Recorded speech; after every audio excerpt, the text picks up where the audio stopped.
My family accused me of stealing years ago, and now they want to reconcile? Well, it takes a thief, doesn't it? When I was 14, one of my cousins accused me of stealing a necklace. My grandparents already did not like me, and they immediately believed my cousin. They threatened to call the cops on me and tell me I was disowned, and that the last thing I would ever get from them would be that necklace. Wow. Jeez. That is a very inflammatory angle to take. To with a 14-year-old. By the way, this comes from Throwaway No Mooring. And if you want to submit your own stories, go to the r/OKStorytime subreddit. I'm Sophia. I'm Dakota. I'm Riley. And we're here to give good advice goofily, but we don't have all the answers. We only know what we'd do, so let us know what you would do in the comments. And OP says, after that, I stopped hanging around them, and so did my sister. I also stopped helping my other cousins because I did not trust that side of the family anymore. Years later, after I was an adult, they mailed me the necklace. Did it have a note? It better have had a very long-winded apology. I was angry, so I destroyed it and mailed it back to them. Oh. Honestly, fair.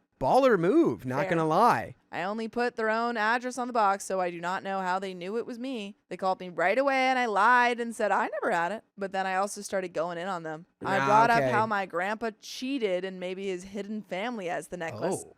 Which I know my grandma hates hearing. I do not care about the necklace, and I do not care about them. I have not spoken to the cousin who lied about me in years, and I do not plan to. I am still cool with that cousin's brother, and even helped him get into college, which upset people because I would not help his sister. Some cousins are mad I destroyed the necklace. Some are mad I skip events if my grandparents or that cousin are there. Others say I started drama again by mailing it back. A few weeks ago, they tried to set up a family meeting about all this, but I told them I am not going, and I do not want to be part of that family anymore. I also do not see the point in clearing my name because they never liked me in the first place. I am 22 now, and this all started when I was 14. My sister supports me, but the rest of that side of the family is split. Some are telling me to go to the meeting, and some say to just drop it. What should I do here? Should I go to the meeting? Should I just cut them off completely?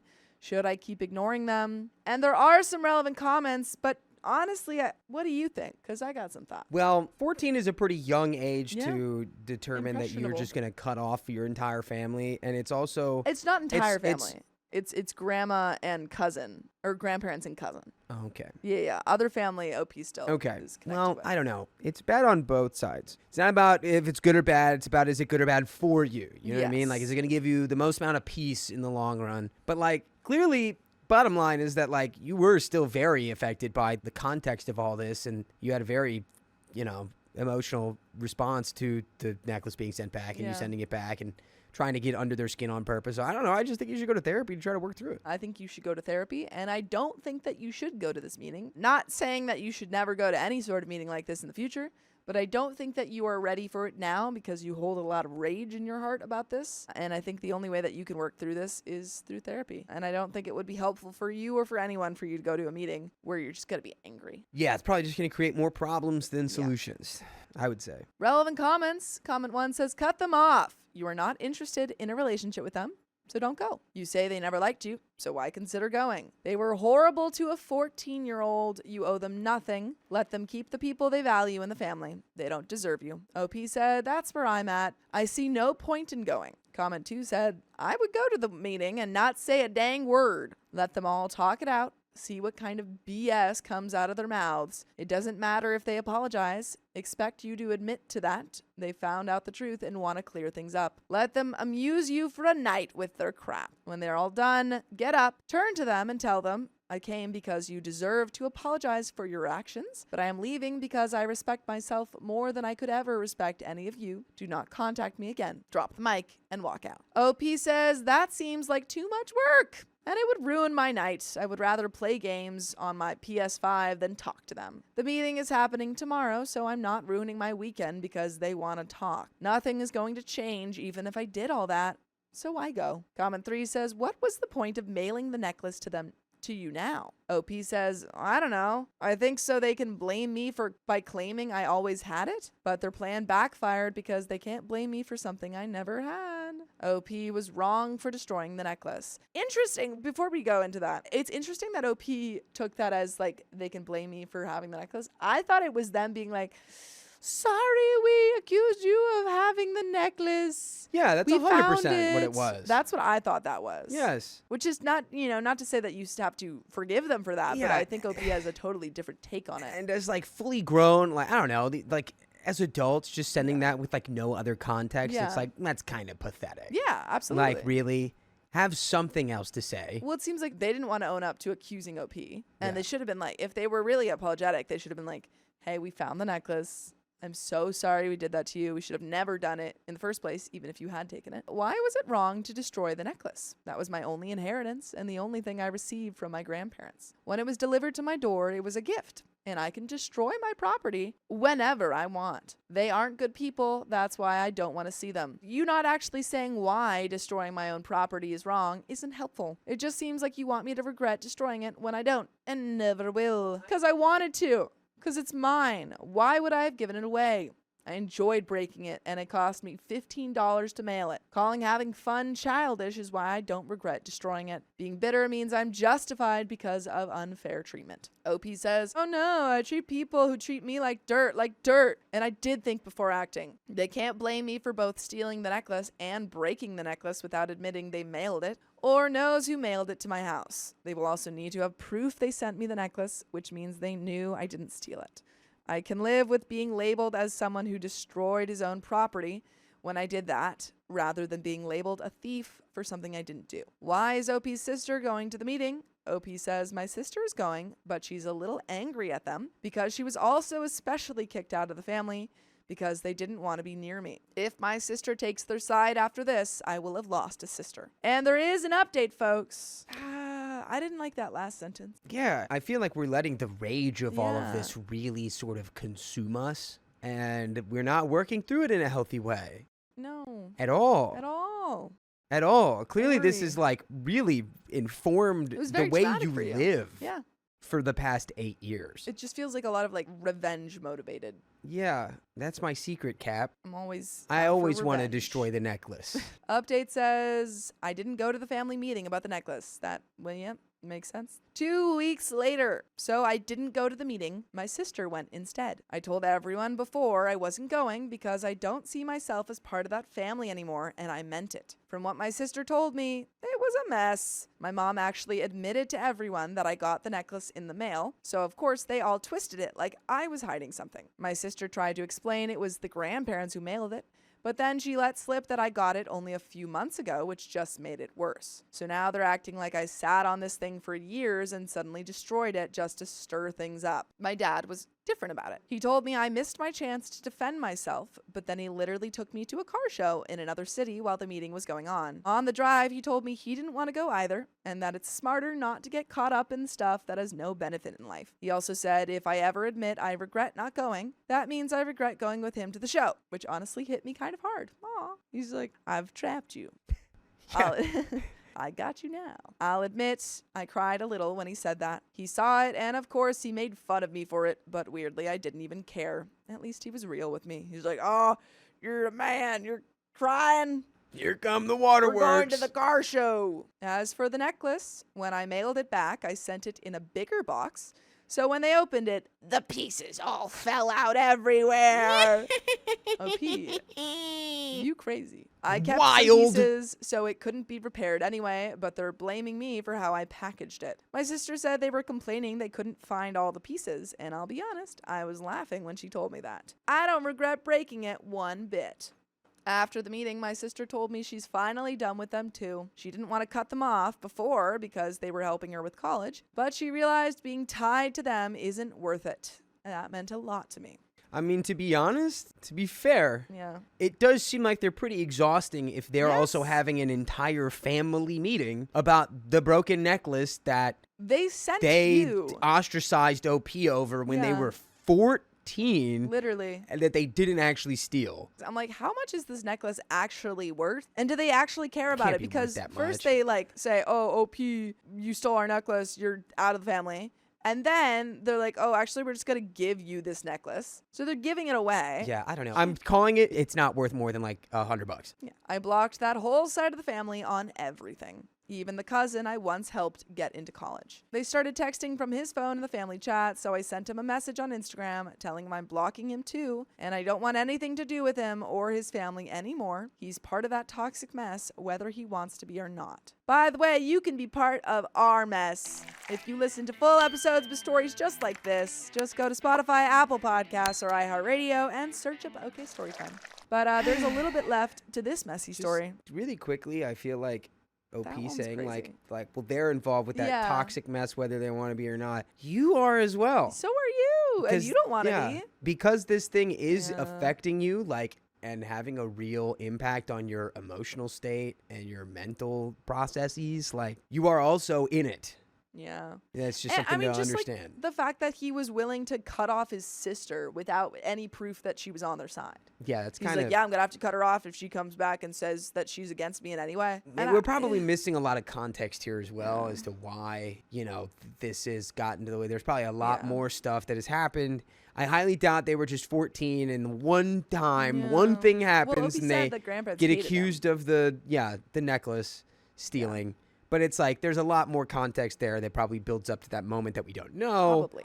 Either way, you were a child. You were a child. Opie continues, I also found out the cousin who lied about me stealing is depressed, and even her brother doesn't want anything to do with her. He was apparently complaining that growing up, he was stuck with only younger girl cousins who got everything they wanted, and the only movies he was ever allowed to watch were Disney princess movies. Those are great movies. Not gonna lie, I laughed when my sister told me that. At the end of the day, I don't regret anything. I feel honored to be cut out of their will, since they disowned me when I was 14 anyway. The meeting just proved me right about how toxic they all are. I'm glad I didn't waste my time on it.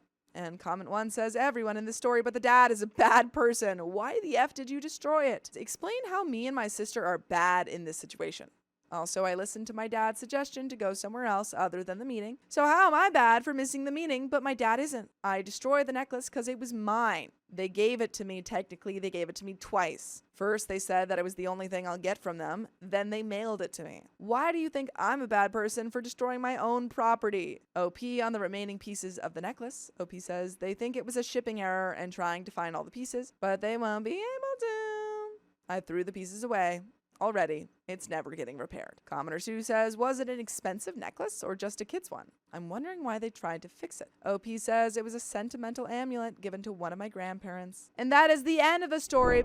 My father ruined his chance to walk me down the aisle, and I finally snapped. You get what you deserve, old man. Trigger warning, booze, and emotional. As the title says, I, 24 female, snapped at a family dinner and told my father, 56 male, that I'd rather let a stranger walk me down the aisle than him. For a bit of context, my father always wanted my brother and me to have a traditional wedding. Since I was a child, he always told me how much he looked forward to eventually walking me down the aisle, and I too shared his excitement. By the way, this comes from NoLong254, and if you want to submit your own stories, go to the r/OKStorytime subreddit. I'm Sophia. I'm Keon. I'm Carly. And OP says, however, that changed the day I found out he had cheated on my mother. The affair was a one-time thing. However, he kept in contact with the woman for over a year before my mother caught him. This completely changed my view of him. And although my mother decided to forgive him, his behavior after the fact only made me detest him more. He got more aggressive, would often turn to booze, and basically became a stranger. He only got worse when I entered my teens. And now that I'm in my 20s and have put more thought into my future marriage, I know for a fact I do not want him walking me down the aisle, even though I know how much this will hurt him. Instead, both my brother and I agreed that he'd be the one walking me down the aisle, as he was the father figure while I was growing up, so OP's brother. Yeah. Now, here's where the problem began. I no longer speak much to my father. However, every year or so, my mother hosts a family dinner. Since they're still together, my father is always at these events. Unfortunately, he often uses them to get wasted and complain about how upsetting it is that we no longer speak to him. I wonder why. Oh my gosh, you have consequences from your actions? What? That's crazy. The only reason I keep coming to these dinners is because I love my mother and do not want to make her feel like I'm abandoning her. I have tried to organize outings with just my mother. However, my father always strong-arms his way into these meetings, and in my opinion, it isn't worth the fight. However, yesterday I snapped. During the dinner, the topic of marriage was brought up. My brother recently proposed to his fiancée and was talking with my mother about some of their wedding plans. My father, who was already wasted, piped up about how much he was looking forward to walking me down the aisle when I eventually got married. I immediately apologized and told them that I had already decided my brother was actually going to be the one to walk me down the aisle. I added that instead of me, he could walk my mother down the aisle before I entered so that he could still have his moment. Dang, man, this is a complicated situation. After a long pause from him, my father started yelling. He told me I was an ungrateful brat, how he couldn't believe that this is how I repaid him after all he had done for me growing up. I remained silent while he went off on me. But after he told me I should be lucky he even still wanted to walk me down the aisle after how I treated him, I just snapped. I told him that I would rather a stranger walk me down the aisle than him, and he'd be lucky if he was even invited to the wedding. I know my wording was harsh, but I was just sick of him berating me. Once I had finished yelling, my father broke down and started sobbing. He kept on repeating that I was such a bad person for taking this from him. And how could I do this to him after everything? I'm doing this because of everything. Yeah, I'm sorry. How can you do that to mom? Yeah, I couldn't handle staying there, so I left the dinner shortly after. Today, I was bombarded with texts from my mother about how I shouldn't have said those things, that I know how my father is and what booze does to him, and that I should have just remained silent. I honestly would have a conversation with my mom and be like, why are Yeah. you defending him?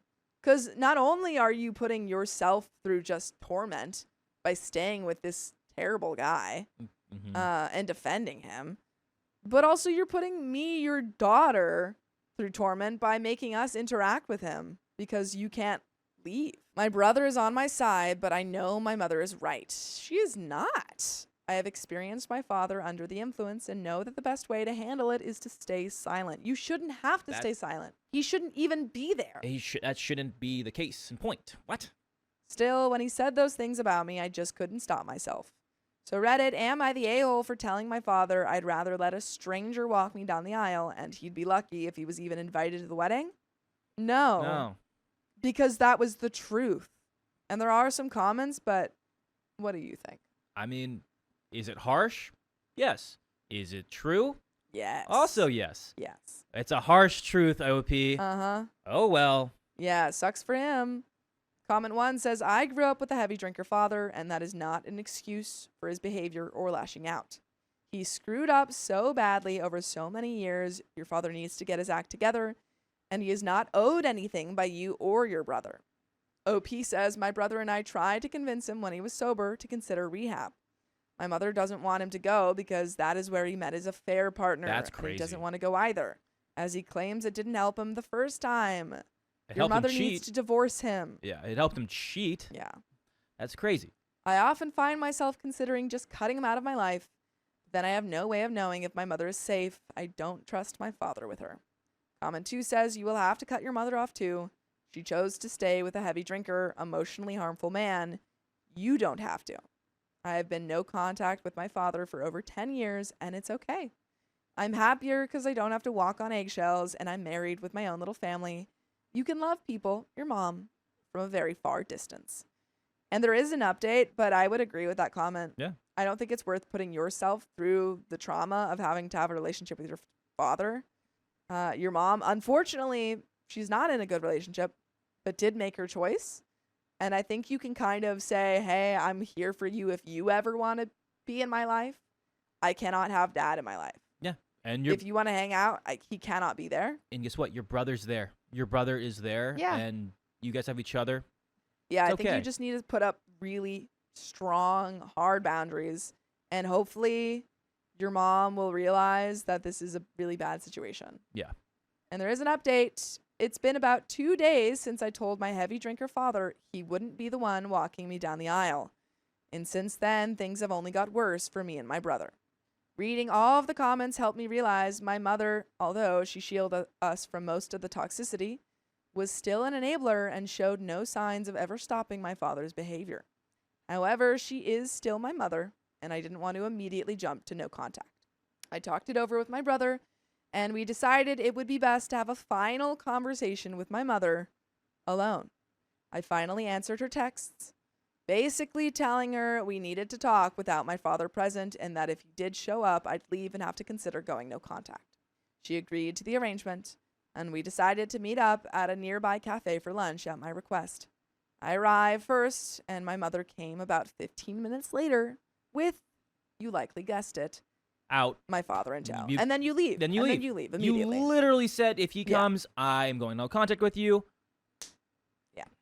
Maybe I was still naive to think she would follow through on our agreement, but I had truly trusted her to come alone. I just got up and left the cafe. Although it was hard, I followed through on my threat and blocked her on everything. I thought that would be the end of it.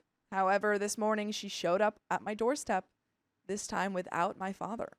She looked so disheveled and just so lost. I couldn't close the door on her, so I invited her in. We had a long talk.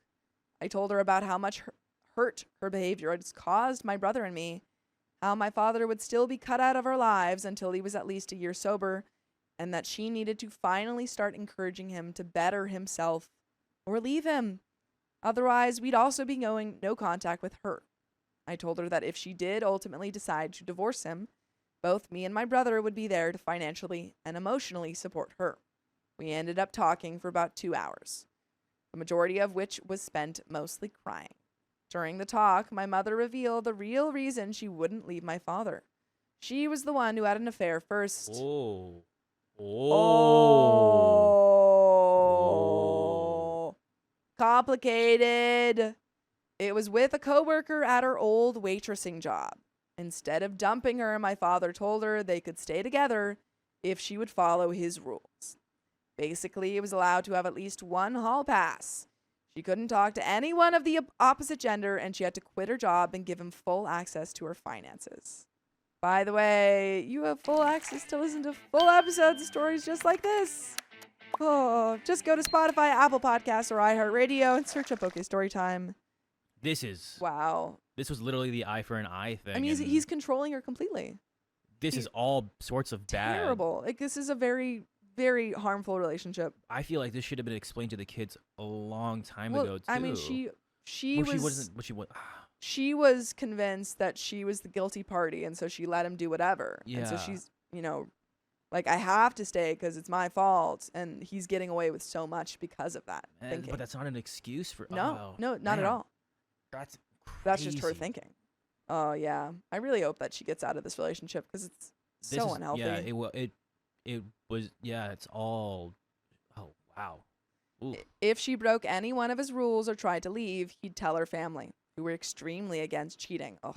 What my mother had done, and do everything in his power to ruin her life. After she finished, I tried again to convince her to just leave him, telling her she still have my brother and me.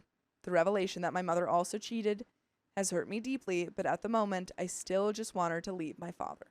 However, despite my best efforts, my mother apologized for everything she had done to us, but still said she was going to stay with my father.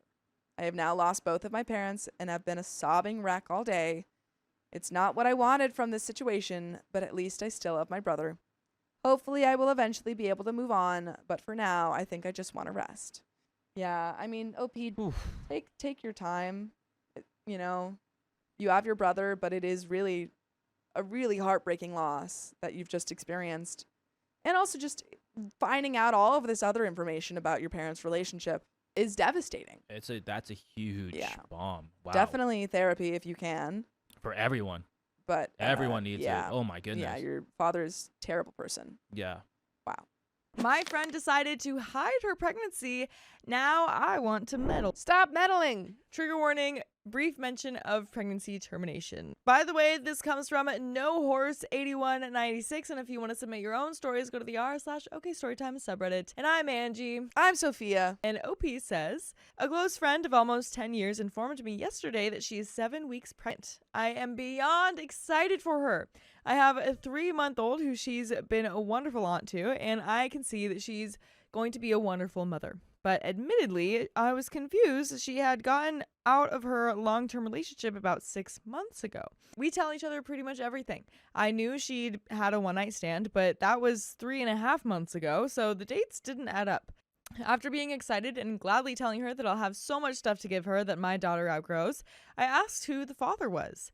Turns out it was her ex. They'd met up at a mutual friend's 30th birthday celebration. I didn't go as I had the baby, and one thing led to another. She said that it was a mistake and she had regretted it days later, but this pregnancy was a welcomed surprise. I asked if she had told him yet. She said that she doesn't plan to. I was taken aback. They'd been together for 8 years and were truly wonderful together, even discussing starting a family. Things only got rough at the start of the year when his mother passed away and he took on the role of looking after his father with early onset dementia. They ended up arguing a lot. She wanted the father to go into assisted living, but he wasn't ready for that yet. Ultimately, they decided to split. I told her that he deserves to know. They had a long, loving history, and while not together anymore, he's a great guy who would be an amazing father. She can bet that he would do anything to help them. She got upset, saying it's her body, her choice. I said I agree that it's her body, and those decisions are always hers, but she's deciding to have this baby, and it takes two to make a child. I said that he'll figure it out eventually, as we all still run in the same friend group, but we also live in the same town. She ended up saying that she wasn't going to tell him, and that was final. Later, I received a Facebook message from a mutual friend saying that she was disappointed in me for trying to push her into telling the father and that I should support her decision. She said that I was prejudiced and that I have a loving, involved husband, so I don't know what it's like to be a single mom. Am I wrong? No, but she doesn't. That's like so okay, one, this woman doesn't know what it's like to be a single mom either. She isn't a single mom yet. Yeah. She's pregnant, so she will be. Sure. But like she's not yet, so I feel like that's a little bit unfair. And also, she's making like she's taking that decision away from the ex. Exactly. It's like she doesn't. There could be a chance that he might want to be involved. Yeah, it feels like she's using arguments that are usually very valid in the right context, but this is not the right context. Yeah, I don't know. It's like OP's just like, hey, maybe you should tell the guy that would be the father of your child. Just like let him know. Just let him know. Yeah. But am I wrong? I'm not saying that she's obligated to do so, but I think that morally it's the right thing to do. Again, he'll find out eventually, and unless she lies to him about sleeping with other people, I'm sure he will easily put it together. I think she's setting herself up for a really difficult time in the future.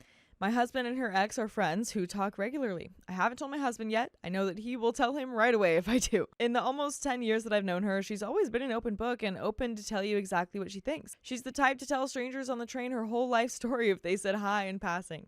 It's something that I've always admired about her confidence and honesty, so this is surprising. My husband has known the ex for 18 years, but has only been close for the past 5. There are some comments. Comment number 1 says, if you're getting Facebook messages, then she's doing a terrible job keeping it quiet. Sit back, be a friend, and let him find out another way, or it'll happen anyways. Opie says, I know she's told 3 of our mutual friends, her parents, and sister. Possibly told more. So definitely had a chance for it to spread a lot more quickly than him just finding out later down the line. Someone responds, just don't keep secrets from hubby. It'll sort itself out. Comment number 2 says, if he finds out and she has not informed him, that is a heap of legal trouble. Her body, her choice applies to pregnancy termination. I can just hear a judge losing their mind if she says that in court. If she gives live birth, he is not offered partial custody or visitation from the start, he can sue for full custody and support. 20 years ago, he would lose, but today she gets crushed. The moment that baby breathes air, she is in fact obligated. Not the a-hole. Right now is always the right time to do the right thing. Commenter number 3 says she's only 7 weeks along. She's probably still processing the whole thing. An unexpected pregnancy, no matter how welcome, is a lot to take in. Yeah.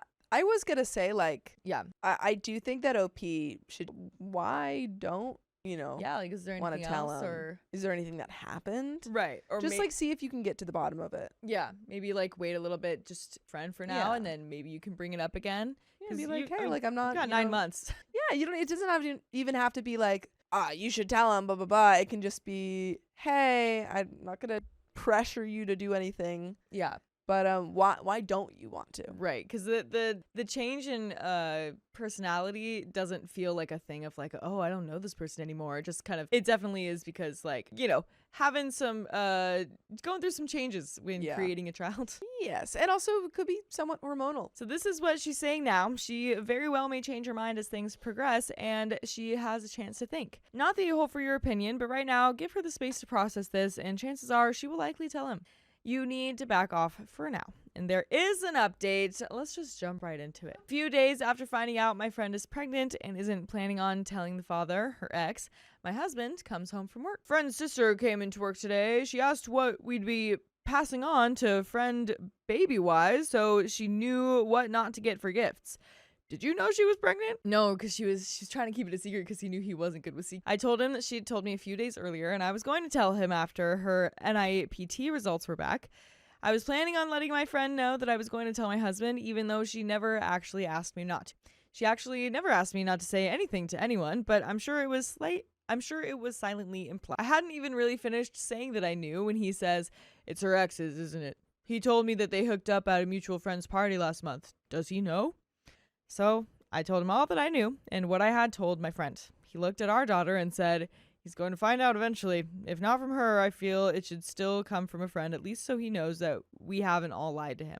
I said that I was staying out of it for now, planning on waiting until my friend and I met up again. She has been silently texting me, letting me know when scans are, like nothing happened.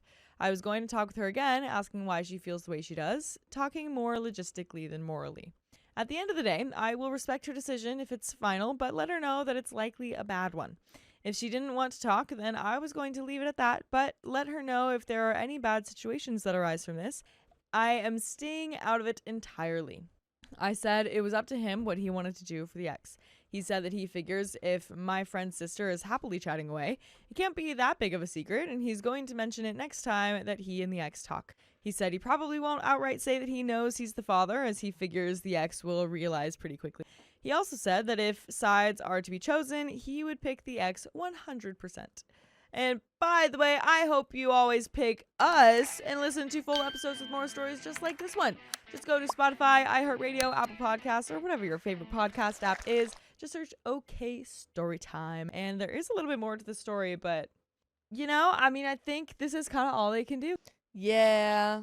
I don't know. I mean, he said, "Oh, if I had to choose sides, I'd pick the exes." Yeah. Which I understand where he's coming from, but also it seems like they're about to have a kid, so I feel like you have to, provide both of them a little bit of your help and a little grace. It doesn't really seem necessary to choose sides. Yeah. But I guess maybe if they're thinking about who to talk to about this, Sure. But even then, it's still. You can still be there for both. I said, if it comes to any battles, I'm focusing on my own peace and family. I'm happy to pass on outgrown baby clothes and items to help my friend out, but otherwise, I'm out. For all those concerned that I was endangering my marriage by not telling my husband straight away, I've been with the man for almost 14 years and known him for 20. We're childhood sweethearts. I know how he thinks and feels. I did tell him that I made a Reddit post and people were concerned. He said that if this was a marriage-breaking secret, one that has no effect on him at all, he can't imagine what other basic things people break up over. And surely it must be fragile to begin with. And there are some comments. Comment number 1 says, "So, I read the initial post and your friend is either a coward or an a-hole. She needs to be an adult and tell her ex." Okay, well, I do just, she's just found out that she's pregnant. Yeah, we can have a little bit more sympathy for this girl. Just a little bit. A little bit more. Do I disagree with her decision to not tell her ex? Yes. Sure. But I feel like to say she's a coward and an a-hole when she just found out, give her a minute. Yeah. Just one. Right. And honestly, OP doesn't even respond to those comments. Yeah. I'm not even going to read the rest of that comment because I don't think it's going to be good.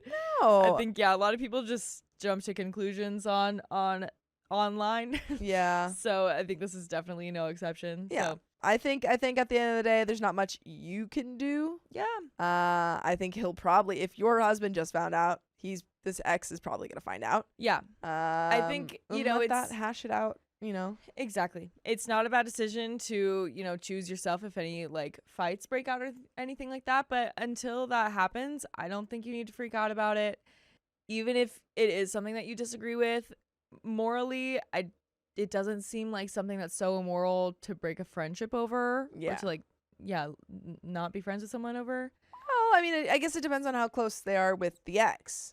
Sure. Because that would be kind of a tricky situation. It would, hurt him. Yeah. Mother-in-law tried to hijack every aspect of my life. Let go! I've been with my husband for going on 6 years. Married for almost a year and expecting twins. Wow, Woo! congrats. I used to have a really good relationship with my mother-in-law. She used to invite me over to dinner weekly, even without my husband when he worked nights, and she would let me bring our fur baby over to play in the backyard because we live in a simple apartment. Awesome. By the way, this comes from Otherwise Dentist 597. If you want to submit your own stories, go to the r/OKStorytime subreddit. I'm Sam. I'm Sophia. And I'm Keon. And OP says, our wedding was supposed to be small. I had a family fly across the country that I hadn't seen in years. My mother-in-law offered to help, and we had free decorations donated, and we told her we wanted to keep everything cheap since I was pregnant and we needed to save for the twins. Also, that is crazy, having twins like first for a family. Going from 0 to 2 kids just sounds like so hard. Yeah. So hard. You gotta be ready for anything. I heard 0 to 1 is hardest. Then 1 to 2 is like still pretty hard. And then 2 to 3 is a little bit easier. Yeah, you're like, I know how to do it. I already had kids. Especially if you have them like 2 to 4 years apart, because then like the oldest one can like help a little bit. Oh. A little bit. Yeah, sure. Bro, you think I didn't help? You didn't help With me your at all. booty? I helped a bunch. You don't want your kids to parent other kids completely, but, but they having can, them like, I mean, at least they can help. in the sense of like they play together. yeah, exactly. They just keep them occupied. Yeah, keep them entertained. Yeah. Well, she made the wedding about herself. Our wedding was filled with her friends. She hired a photographer who spent more time taking pictures of her and her friends instead of us and didn't photograph with my family. Her uninvited friends were extremely rude to my family who had flown across the country, and my family didn't want drama but couldn't understand why they were being bossed around. That's crazy. She ended up going very extravagant with the food, spending $2,000. Oh. $2,000 of her money or $2,000? Yeah, whose money is is she that? spending? My husband and I literally asked for 2, maybe 3 things because it was an afternoon wedding. We just wanted very simple, cheap finger foods. She didn't even have the one food I asked for, which was a simple crock-pot cocktail weenies. What are crock-pot cocktail weenies? They're great. What is that? Keon, pull it up. Interesting. Okay, so that's why Ooh, they're a cocktail. That looks great. I'm now hungry. Yeah, I kind of want some. I kind of want. I don't kind know of if want that's my one. vibe. Well, yeah, not for you.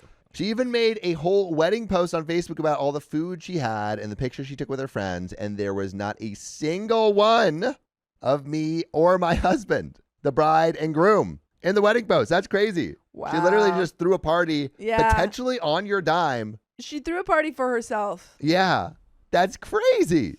and then posted about it. I literally tagged myself because it had nothing to do with me or my husband. I ended up explaining to her the wedding really upset me and how rudely my family was treated. She took it very personally and acted like she had no idea. When I saw her standing right next to her friends being rude to my family, she ended up not talking to my husband for 3 days after I confronted her about it. It felt like she was lying to me, acting like she didn't know, and that she struggles to take accountability. It made me really worry about what could happen behind closed doors with my twins. Yeah, I mean, if your Ooh. mother-in-law is acting like that, like maybe it's not the best influence for your children. No, we should probably find someone who's going to be a little bit more, on your guys' side. I mean, you can still have your mother-in-law around the kids. Sure, But maybe like, just not minding them unsupervised. unsupervised. Yeah, exactly. Before the wedding and before we found out it was twins, my mother-in-law wanted to be super involved, which I didn't mind. She said she would help watch our dog while I delivered and recovered, and that when I had to go back to work, she would watch the baby, or now babies. I was on board with that until the wedding went down. Also, thinking about the fact she came into my husband's life when he was a teenager, so it is like a stepmother. Oh, well, I'm guessing. I don't know if it's a stepmother. Came into my husband's life It might have when just he was been, a teenager. It might just been like she was out of the picture? Yeah, she was out of picture and came back. We don't know. We don't know, but it sounds like Either way, she's taken a lot of she's taking a lot of liberties for someone who Yeah. wasn't there the whole time. She's never had the experience of handling little babies. Okay, so if she's never had the experience of handling little babies, then she's probably stepmother. My father-in-law raised my husband, so I would have had more trust in him, but he passed away 3 years ago. Oh, it all just didn't sit well with my gut. My doctor ended up writing me out of work at 28 weeks because I started having minor complications, which was getting progressively worse now. My husband and I had a sit-down discussion. We both agreed that even after I deliver, he just wants me to stay home with the kids, and we would be fine with him handling the finances. When we went to dinner with mother-in-law and I brought up how I'd be staying home with the kids, she seemed taken aback and started being a little shallow. Shallow in what way? about like you being a stay-at-home mom. Let's see. Before even this, she would give unsolicited advice and once talked about how her friend was a twin and one of them passed away at birth, which just turned me off. That's crazy. Why are Don't you say telling that. OP about this? I don't Let's want to not hear do about those that. things. No. My mom had me super young, so I view my grandparents as second parents, especially my grandpa, because I didn't have my dad in my life growing up. My grandparents and even my family across the country have bent over backwards helping us get everything we need for the twins and more. My grandparents take me to appointments since my husband works a lot, and my mother-in-law asked us if there was anything specific we needed for the twins and to send her links. I kept it very simple.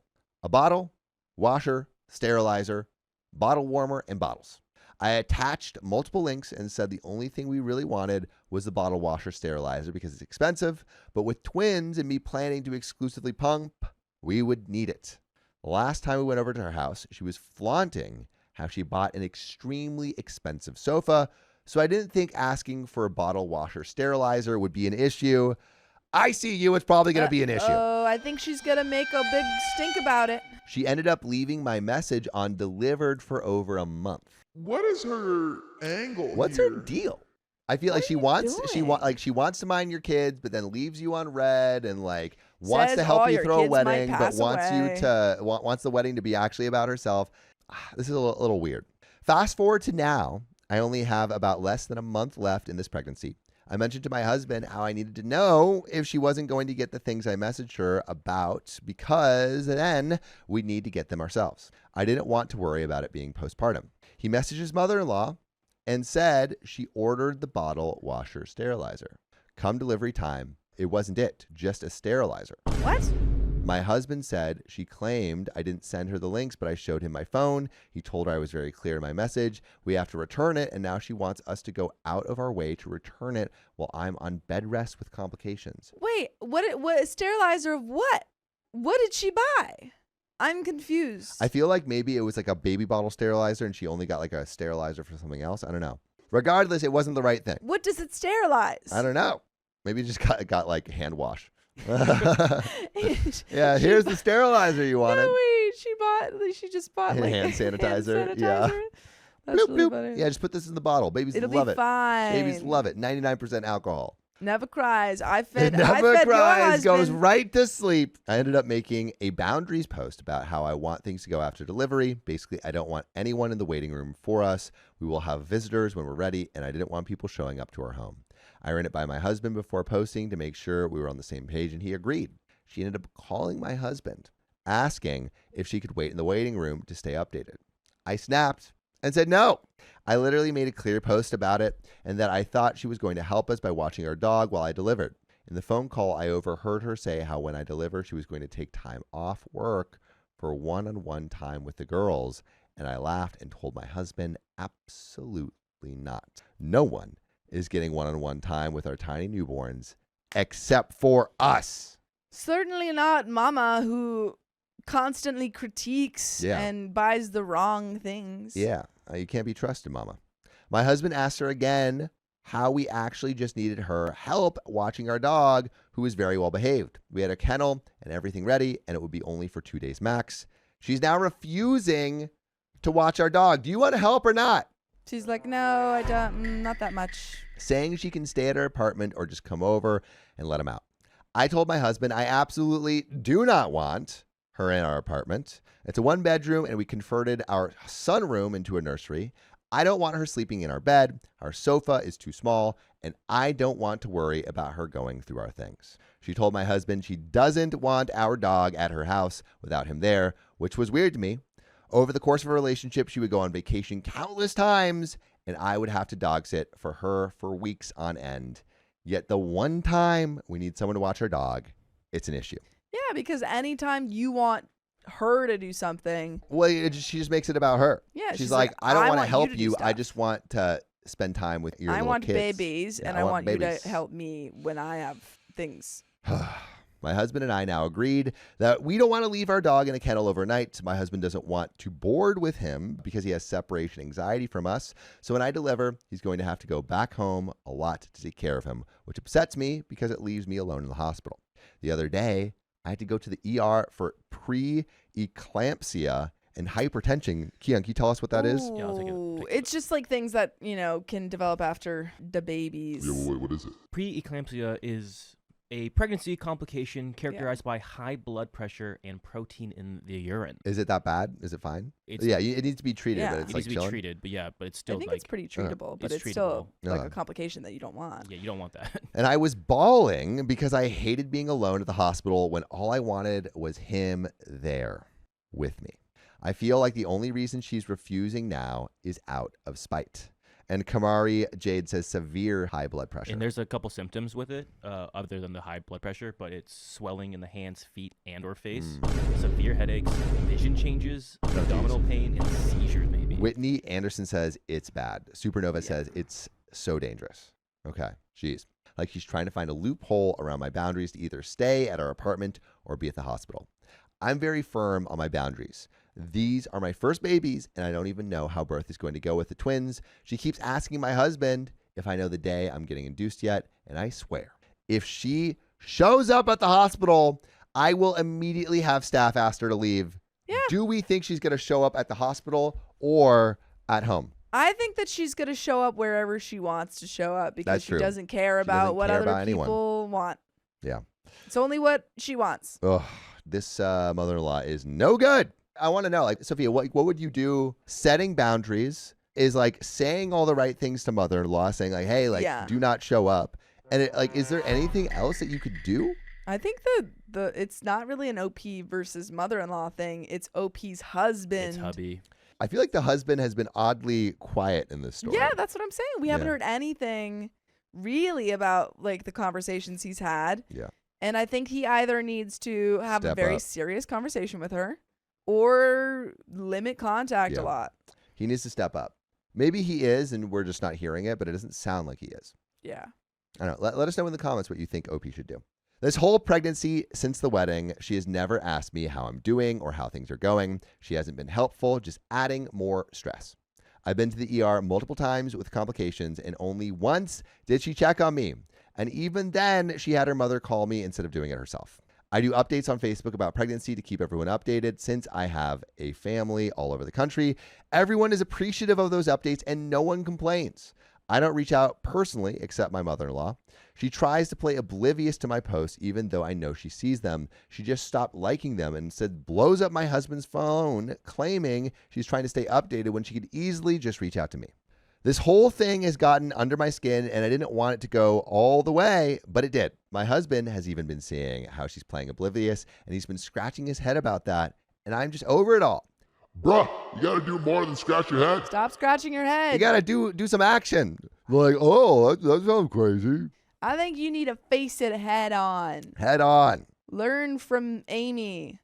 Not too much though. Not too much. Don't not slap too much. your mom. Ever since the wedding, I lost trust with her and was very offended on how she let her friends treat my family and really made the day about her. I don't like how she was already disrespecting my boundaries without the kids even being born yet and felt like she's trying to find loopholes. I don't like how she's now refusing to watch our dog when from the beginning she said she was, and now I'm going to have to be alone at the hospital for some time so my husband can watch him.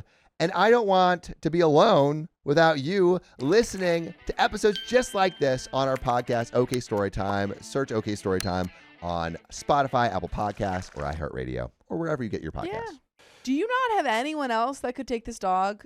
Is there any other family members, Or friends? I mean, you could have anyone take that dog. Anyone can Yeah. take this dog. Yeah, I feel like there must be other choices. There's gotta be. Or even There's dog hiring a hotels. dog sitter. Yeah. Yeah, Dog there's- sitters, dog hotels, pet sitters. there's Dog like hotels are expensive. there's apps where you can hire like a house sitter who's also a pet sitter. Yeah, and also a lot of those apps, people are Vetted. It's vetted. They're free. Like you can get a dog sitter for free. Basically, it's like house sitting. So the person sitting your house gets a place gets to live stay in your for house. free, Sure. and in exchange, you take care of the dog, Yeah. which is pretty interesting. But I also don't like how I feel like she's just avoiding me now and wants nothing to do with me, but wants a relationship with the kids, which doesn't sit well with me. I just don't appreciate how she really hasn't been helpful at all when I've seen how my family has done so much for us and more. And I also want to clarify, I am by no means withholding anyone from seeing the kids. At the beginning, yeah, I don't want a lot of visitors because with twins, they're going to be more underdeveloped than a singleton. And plus, I've never given birth before. I just want time to heal. And mother-in-law has been talking about since the beginning how she wanted to basically smother them. And I don't want that. Yeah. Am I the a-hole in this situation? But it's just been so stressful. That's where this story ends. Question, is OP the a-hole? What do you think, Fia? No, I think that you have a family member who has shown time and time again that they cannot be relied upon. And I think it's a fair desire to want to create a little bit of space between them. And you're like, it doesn't have to be long term forever. Yeah. She's never allowed to see the kids, but you're going to be in a very vulnerable state when you give birth. Yeah, I just feel like the mother-in-law's heart is in the right place. It's like it feels like everything she's doing is self-serving. She's just thinking about her own feelings. Yeah. She's not trying to make this easier for you guys at all. Not at all. And like, you're giving birth to twins. You need all the support you can get. And you're not getting none of it. No, you're not going to get it from her. Anything. But unfortunately, there's no update. Let us know what you think OP should do. I feel like OP's doing all the right things, but maybe there's something else that you could do. Hubby can do. Hubby needs to stand up. He needs to step up. I refuse to break no contact with my mother, even though I'm hospitalized. Stay strong. Trigger warning, mentions of abuse. I, 22 female, and my boyfriend, 23 male, moved in together last year. I moved away from the city where my mother lives with my two younger sisters, 15 female and 21 female. After many years of emotional, psychological, verbal, and even physical abuse, I finally went no contact with my mother. From the time I was about 14 to 17, the police were always at my house dealing with mine and my mother's domestic disputes. By the way, this comes from Bunny Baby Mama, and if you want to submit your own stories, go to the r/OKStorytime subreddit. I'm Sophia. I'm Dakota. I'm Carly. And we try to give our best advice, but we haven't experienced most of these situations ourselves. So if you have, let us know what you would do in the comments. And OP says, after my parents divorced, she had a lot of misplaced anger that seemed to find its way to me. I understand that I wasn't perfect, and I did do some bad things, but I was a child who didn't have her life skills yet, and I have grown. She hasn't. After many years of being no contact with my father, I ended up moving in with him for 3 months at about 18 because of one of mine and my mother's newest fights. It only lasted 3 months because my dad is not a very good person, and his girlfriend, now wife, was somehow worse. I got an apartment, but my mother needed to co-sign since it was my first place. However, she never failed to use it against me when I didn't tell her or give her exactly what she wanted, threatening to cancel my lease and basically make me homeless since I couldn't afford a new damage deposit. Everybody in my family says that she did this out of the kindness of her heart, that co-signing was something most parents would never do. That's a lie, while conveniently forgetting the fact that it was used against me for years. That's why I'm here looking for unbiased opinions. A year ago, we finally had a big blow-up fight while I was looking to move in with my boyfriend, and I finally let her break the lease. Moving in with him has been so unbelievably freeing, and we are so happy. It was even more peaceful because my mother decided to give me the silent treatment, hoping that would drive me insane, when in reality, it was extremely peaceful. About 6 months later, she finally stopped giving me the silent treatment and instead made a group chat with me and my two sisters, trying to coordinate a family picture. I said yes for my siblings, and since me and my boyfriend were going to be taking some couples photos anyway, we decided we would go together. She told me she wanted everyone to wear brown, so I ordered a brown dress and found my boyfriend a brown sweater. Brown. After a couple of weeks, she decided to change the color scheme and ordered herself and my sisters matching dresses. Me and my boyfriend did not match, making me the only one that didn't match in the family photo. Well, it's okay. It's You because stand out. Now everyone's going to be like, Who's that? Who's that pretty lady? Who is that? Then she went right back to ignoring me after this. This kind of thing was common, but I let it go and got some really nice photos with my boyfriend. There was a lot of family drama back in 2020. My grandpa was hospitalized and had open heart surgery, and the family constantly fought and kind of fell out of contact. But after 4 years, about 2.5 months ago, my grandparents decided we should all finally get together for a family barbecue. The entire time, my mother would shoot daggers at me every time me and my little sisters were laughing. She'd give me dirty looks, and whenever I wasn't in the vicinity, she'd start talking about me. Basically, she was the best friend to everybody there and was my biggest hater. 2 months ago, I completely cut contact because one day she messaged me out of the blue, demanding I give her login information for a digital marketing course that her and my aunt bought and let me use over 16 months ago. She accused me of changing the password and a whole bunch else. I was unfortunately working and told her I would look for it later. She then got extremely upset with me for not helping her when she needed help and not answering her after she ignored me for a year. Yeah, wait, that is crazy that, Yeah. like, out of the blue, she's like, give me the login for that thing. I know you changed it, you monster. Give it here. You're like, yeah, I have this thing called a job. I can't help you right now, but I'll do it later. Sorry. She goes, wow, real convenient, you demon. Yeah, also did the 6 months and then let's take family photos. Yeah, just Weird. weird energy. I told her that she needed to be respectful or I wouldn't help her. And of course, she started making threats. She told me that she would have my phone number deleted. She put my phone number on her data plan 4 years ago after I asked her not to, because I wanted to switch it to my own. However, she insisted on getting me a data plan that would end up saving money. I told her that if she put my phone number on another data plan instead of helping me switch it over, I wasn't going to pay for it, and she said that was fine. But now, suddenly, she could use it as a threat. So, after multiple days of stalling, I was able to get my phone number transferred over to my account. She kept the data plan, and it will not mess with her rates. And my phone number is still mine. After telling her this, she absolutely lost it. So I told her not to contact me anymore unless there was an emergency or someone was in the hospital. She sent me a couple of angry texts with loose threats like, I hope you won't need me, but I know better. And I haven't heard from her since. Now, here's where I need help figuring out if I'm the a-hole. A couple of days later, I went to the hospital to have a minor surgery scheduled. Instead, the doctor did it immediately, but completely butchered this minor surgery on my leg. 5 days later, I went back complaining of severe pain, and this doctor continued to brush me off and ignore me. 5 days after that, I was hospitalized with a staph infection. Sue that doctor. I had a whole bunch of other issues arise, and I was in the hospital for 10 days. And it's not like I didn't tell anybody. My boyfriend's entire side of the family knew I was in the hospital, even family that I wasn't close with. I decided that someone on my side of the family should probably know. So I called my grandma.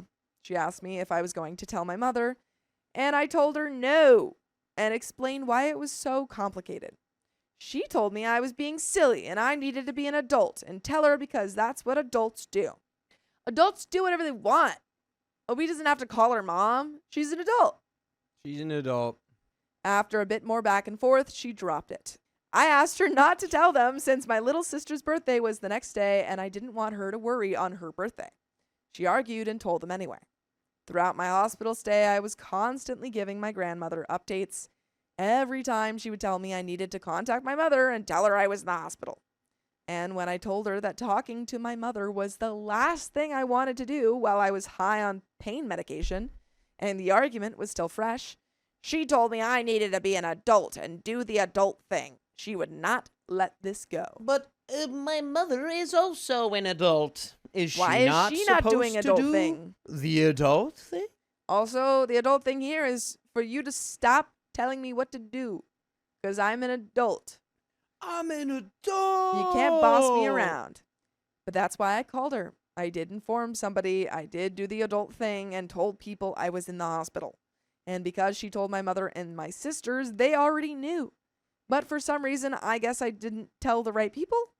I understand that my condition was serious. 3 CT scans on oxygen, had a tube put in my back and into my kidney, Whoa. staph infections and E. coli, etc. Dang, they turned you into a cyborg? Yikes. Kind of So cool. maybe- Not gonna lie. So maybe I should have contacted her despite everything. So am I the a-hole for not breaking no contact with my mother to tell her I was in the hospital? And there is an update. No. You're no contact with your mother. You told your grandmother and she told your mom, so your mom knows. She could come visit you if she really cared. It's just kind of whack for your grandma to be like, now is the time you need to reconcile and deal with your mom while you're in the hospital with a tube in your kidney. What? No. But there is an update. So before and after posting this, I was debating telling my family group chat about my hospital stay since my uncle's wedding is in a couple of weeks, and I don't want the shock of seeing my cane to take away attention from his wedding. I didn't want that attention on his day. And I love my uncles. I'm not crazy close with them, but never had an issue with them or their partners. We have no drama. So I sent a short gist of my hospital stay, recovery, and mentioned the cane. I didn't mention crazy details, just that my doctor messed up. I was there 10 days and I'm better. My uncles, cousins, and aunt-in-laws all said they were sorry to hear I was sick. Yes, my mother and sisters are in the chat. My mother hasn't said anything. My Nana sent me and my boyfriend a private message in a group chat with just the three of us to say she doesn't agree with the way I announced it. You can't win, OP. You literally told you do the adult thing, quote unquote, and tell people, and your grandma's still like, no, it just didn't have enough pizzazz. That was wrong. You said it wrong. She said that the right thing to do would be to message my mother and tell her the details and say I'm sorry I didn't tell her sooner. She told me I didn't have to answer again if my mother replied, while making it clear she still thinks it's stupid I'm cutting off my mother. I'm gonna stay no contact with my mother and am considering who I should put on low to no contact with me, since depending on who I choose, it would affect all my other family relationships. I already have to see my mother at family gatherings, which is fine since they almost never happen. But I'd almost definitely never see anyone if I extend the list. It's a lot to think about. And there is a second update, but do you have any thoughts? It is a lot to think about. Yeah. I guess think about it. I guess, yeah, figure out who you want to keep in touch with, who are like people that if you don't keep in touch with them, you lose even more people.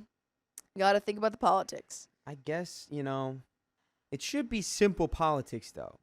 Just being like, my mom literally gave me the silent treatment like a teenage girl. For a year. For a year. Then reached back out to me, immediately accused me of being a trickster. Yeah. And now, like, again, didn't really care that I was in the hospital. Yeah, didn't even make after she any found attempt to go visit OP or say anything, see how she is. Yeah, it sounded like she was power playing, like, well, she should reach out to me. Yeah. It's like, yeah, you don't need to contact that person and sue that doctor that gave you, like, Agreed. sepsis and, like, kidney, what? E. coli. E. Sepsis coli. and E. coli. He put the Or poo-poo? no, staph infection. Oh.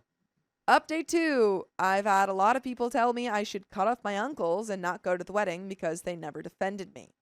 I won't do that, but here's why. While they never actually went to bat for me, I get why. My mother is very manipulative and made it look like I was a troubled child my whole life. And it's hard to argue with a self-absorbed person when you don't know they are self-absorbed. Especially when they all lived 3 hours away from us and we barely saw them. But my uncles have seen through it in the past. By the way, you can see more full episodes of stories just like this if you go to Spotify, Apple Podcasts, or iHeartRadio and search up OK Storytime. But there is a little bit left to this story. Any final thoughts? Do what feels right in your heart. Do what feels right. You don't owe your mom anything. She's kind of made you feel guilty for everything your whole life. Just have the amount of contact that you think you can handle. My uncle getting married is only a couple years older than I am, 4 to 5 years older, and absolutely celebrates when I tell him my achievements. My middle uncle is the only one that understands that my 8 pets are family and doesn't hate them and even loves them, unlike my mother and grandmother. He's also the uncle that offered to give me a substance test to help me prove my innocence when I was 16 or 17 against my mother's allegations and lies about me doing substances. My oldest uncle has always tried to level with me and hear my side of things. While rare, it helped me in dark times. I won't be cutting them off because they are the best of my blood relatives and they have never given me a reason to not want them around. I can also tell they are on their own kinds of healing journeys and are good people. They've done more good than my own dad ever did.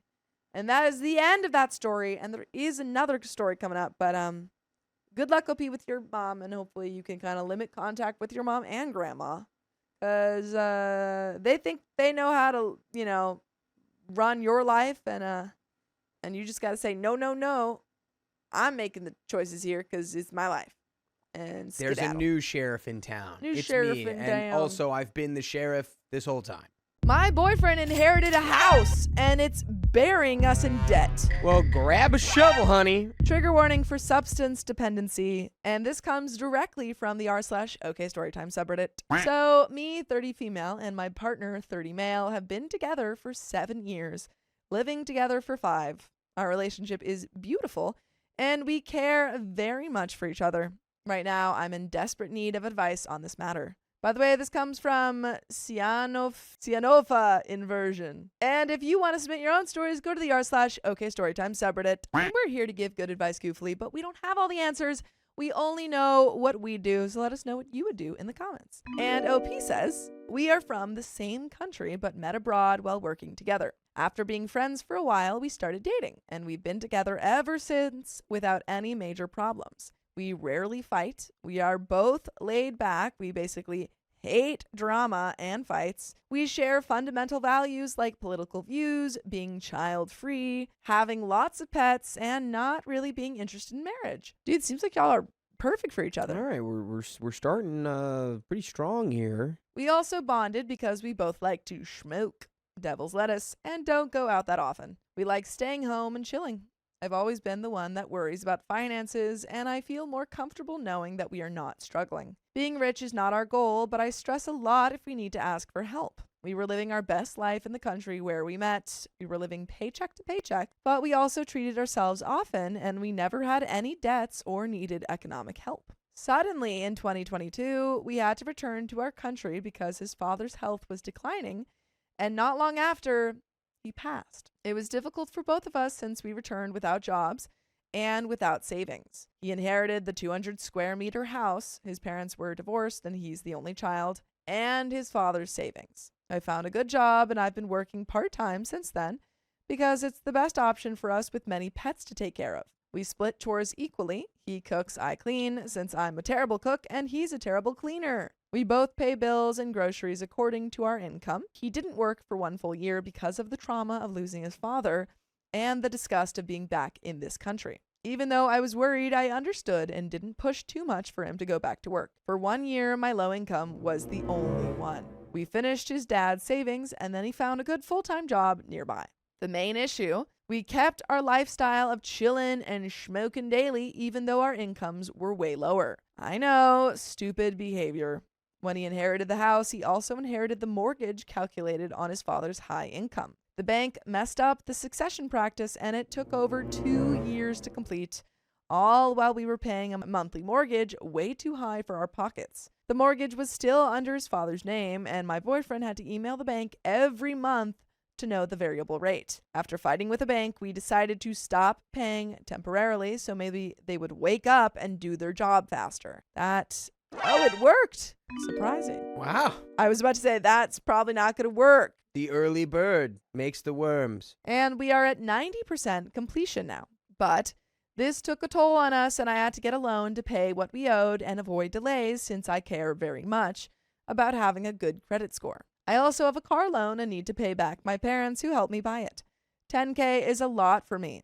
His mother doesn't have many savings either, so we didn't want to burden her. With no savings and the increasing cost of living, we're still living paycheck to paycheck. We don't treat ourselves anymore except for the devil's lettuce. I feel so guilty when we smoke and have asked him multiple times to reduce or cut it completely since it's not necessary. Well, you can do that without him. Like, you can choose to do that as well. I do want to say, I guess they agree that they didn't really want to marry. But y'all aren't married. Like, why is this debt? It seems like a lot of the debt is falling on you. Like, a lot of this financial pressure has been falling on you for a long time. That is very, very eyebrow raising. Yeah. Like, it's not joint debt. It's his debt. And he didn't have a job for a year. Yeah. Like, I understand that he was dealing with the loss of his father, but why were you paying that? You know, We need some kind of contract. we stop for some time, but then he comes home with more and I'm weak and can't say no. My problem is that if I have it around, I'm not able to say no and start smoking. Then I completely switch off my brain, unable to do much around the house except waste my time being a couch potato, and I'm ashamed of this. It's the shame cycle that keeps you going back. Yeah, it sounds a bit like you're dealing with some sort of addiction here. Yes, the shame, the cycle of shame will continue to push you back to the smoke Yeah. to subside the shame, but it's just an Ouroboros Yeah. that eats its own tail. I think a lot of people talk about like weed and stuff not being addictive, which it doesn't, it's not like addictive in the same way that nicotine is, but like that feeling can be, you keep going back to that feeling of calm and Yeah, I mean, often addiction isn't really the substance. It's Yeah. like the underlying motivation behind wanting to be, yeah. in like an altered state of some kind. Like it might not, if you stop taking it, you might not have like a terrible reaction like you do with nicotine, but it's still something that you want to keep going back to. When we don't have anything, I make peace with it and keep living my life, even if I'm moody for the first 2 to 3 days. His problem is that when he's not smoking, he has the worst mood, and I can't speak to him about anything serious. His way of answering annoys me so much that we fight because I ask him to be less rude, but he says it doesn't matter how he says things, only what he says. I love you. I love you. Oh, thank you so much for cleaning the house. I love it. Lately, we're having more fights because with this huge house, I can't keep it up to my standards. But it's also the perfect house for all our pets with a big garden, and I don't want to leave it. I don't want to ask him for help because he's working full time, and his job is very physically demanding. So he's tired when he comes home, and he doesn't know how to clean properly. However, he never complains if he has to do something. A few days ago, he told me his bank account was under zero because the monthly rate went down, and he didn't have enough money to pay it. I told him I got the loan also to avoid this situation, and I was very disappointed in him not being able to manage his finances. It shows disrespect and disregard for me and for the efforts I made to keep us afloat. We discussed how to solve it, and eventually he asked his employer to pay out his holidays to have some money for the next payment and not mess up the credit score. By the way, you don't want to mess up your streak of listening to full episodes of stories just like this. So just go to Spotify, Apple Podcasts, or iHeartRadio and search up OK Storytime. But there is a little bit left to the story. Yeah. Any final sounds like you thoughts? should go on Caleb Hamer's show. Hamer? Who? It's the dude, it's financial audit. I don't know, man. Like, I think that you need to, your boyfriend needs to take over on this. there's a lot of responsibility being taken by you where it's like, Yeah. where, if down the line, things were not to work out, it's like, what do you take away from all of this? It's like, Yeah. you put all this money and assets into the house. I mean, you're taking out a loan for the mortgage that does not But have it's your not name under your on it. name. That's the thing. It's like you don't own this house. It's not under your name. You don't So- have any like tie to it, as you said, if you were to break up. So why are you paying for I it? think in an adult world, like, y'all can still not be married and still continue to do this and still try to improve, but there needs to be some sort of legal framework in place so that, like, Yes. if, things don't work out, that you can be compensated based on the amount of money that you've put into the property that is, because it's legally not yours. Yeah. It might be a weird thing to be presented with as, like, a partner in a relationship, but, like, Yeah. there's like two paths forward. It's like you either like, okay, either get put on the property as, an owner as well, and you guys navigate that, or it's like, because it just seems like he's just kind of really comfortable taken, but not very comfortable like given financially. Maybe in other aspects, of the relationship, seems like it's not that bad. It's like he comes home, he works on the house, whatever. Sometimes he works now and it's demanding, but like it needs to be fair. Every day I feel more stressed. Not smoking doesn't help because of this situation. I don't sleep well anymore. I often have panic attacks and I cry a lot by myself. When I speak to him about my feelings and worries, it seems like I am the most panicked woman on the planet and I should just chill because everything will settle eventually. This is such an annoying take. Like for OP sometimes to that's be, right, yeah. but not right Not- now. No, but it feels like a very like stoner. Fine, let's just like smoke and everything will be chill. Yeah, no. She's like, no, I'm paying for your mortgage. Sometimes things are not fine and need attention, but Um, sometimes you're right. Sometimes, yeah, you can have a little Sometimes chill. you just gotta chill. But it won't if he keeps being careless with his money. I don't want to tell him how to spend his money, but he's an adult, but I can't keep living like this. I'm also not the type to give or take ultimatums, not my style at all. I'm at a breaking point now. I don't feel comfortable with the person I am now, always worried and never happy. I don't have hobbies anymore because it feels like a waste of time when I should focus on more important things. What do I do? Should I start being controlling and take care of all the finances? I don't want to. It's not my place. It's not your place because they're not. You shouldn't have to be paying those finances. I think go to him and first just present with the question of like, so what does this feel fair? Yeah, man. And does it feel fair that what's going on financially, or it's like, okay, so let's break it down. Break it down now, y'all. I don't know. I would seriously consider it, dude, if my girlfriend took out how much was the loan? I'm not sure.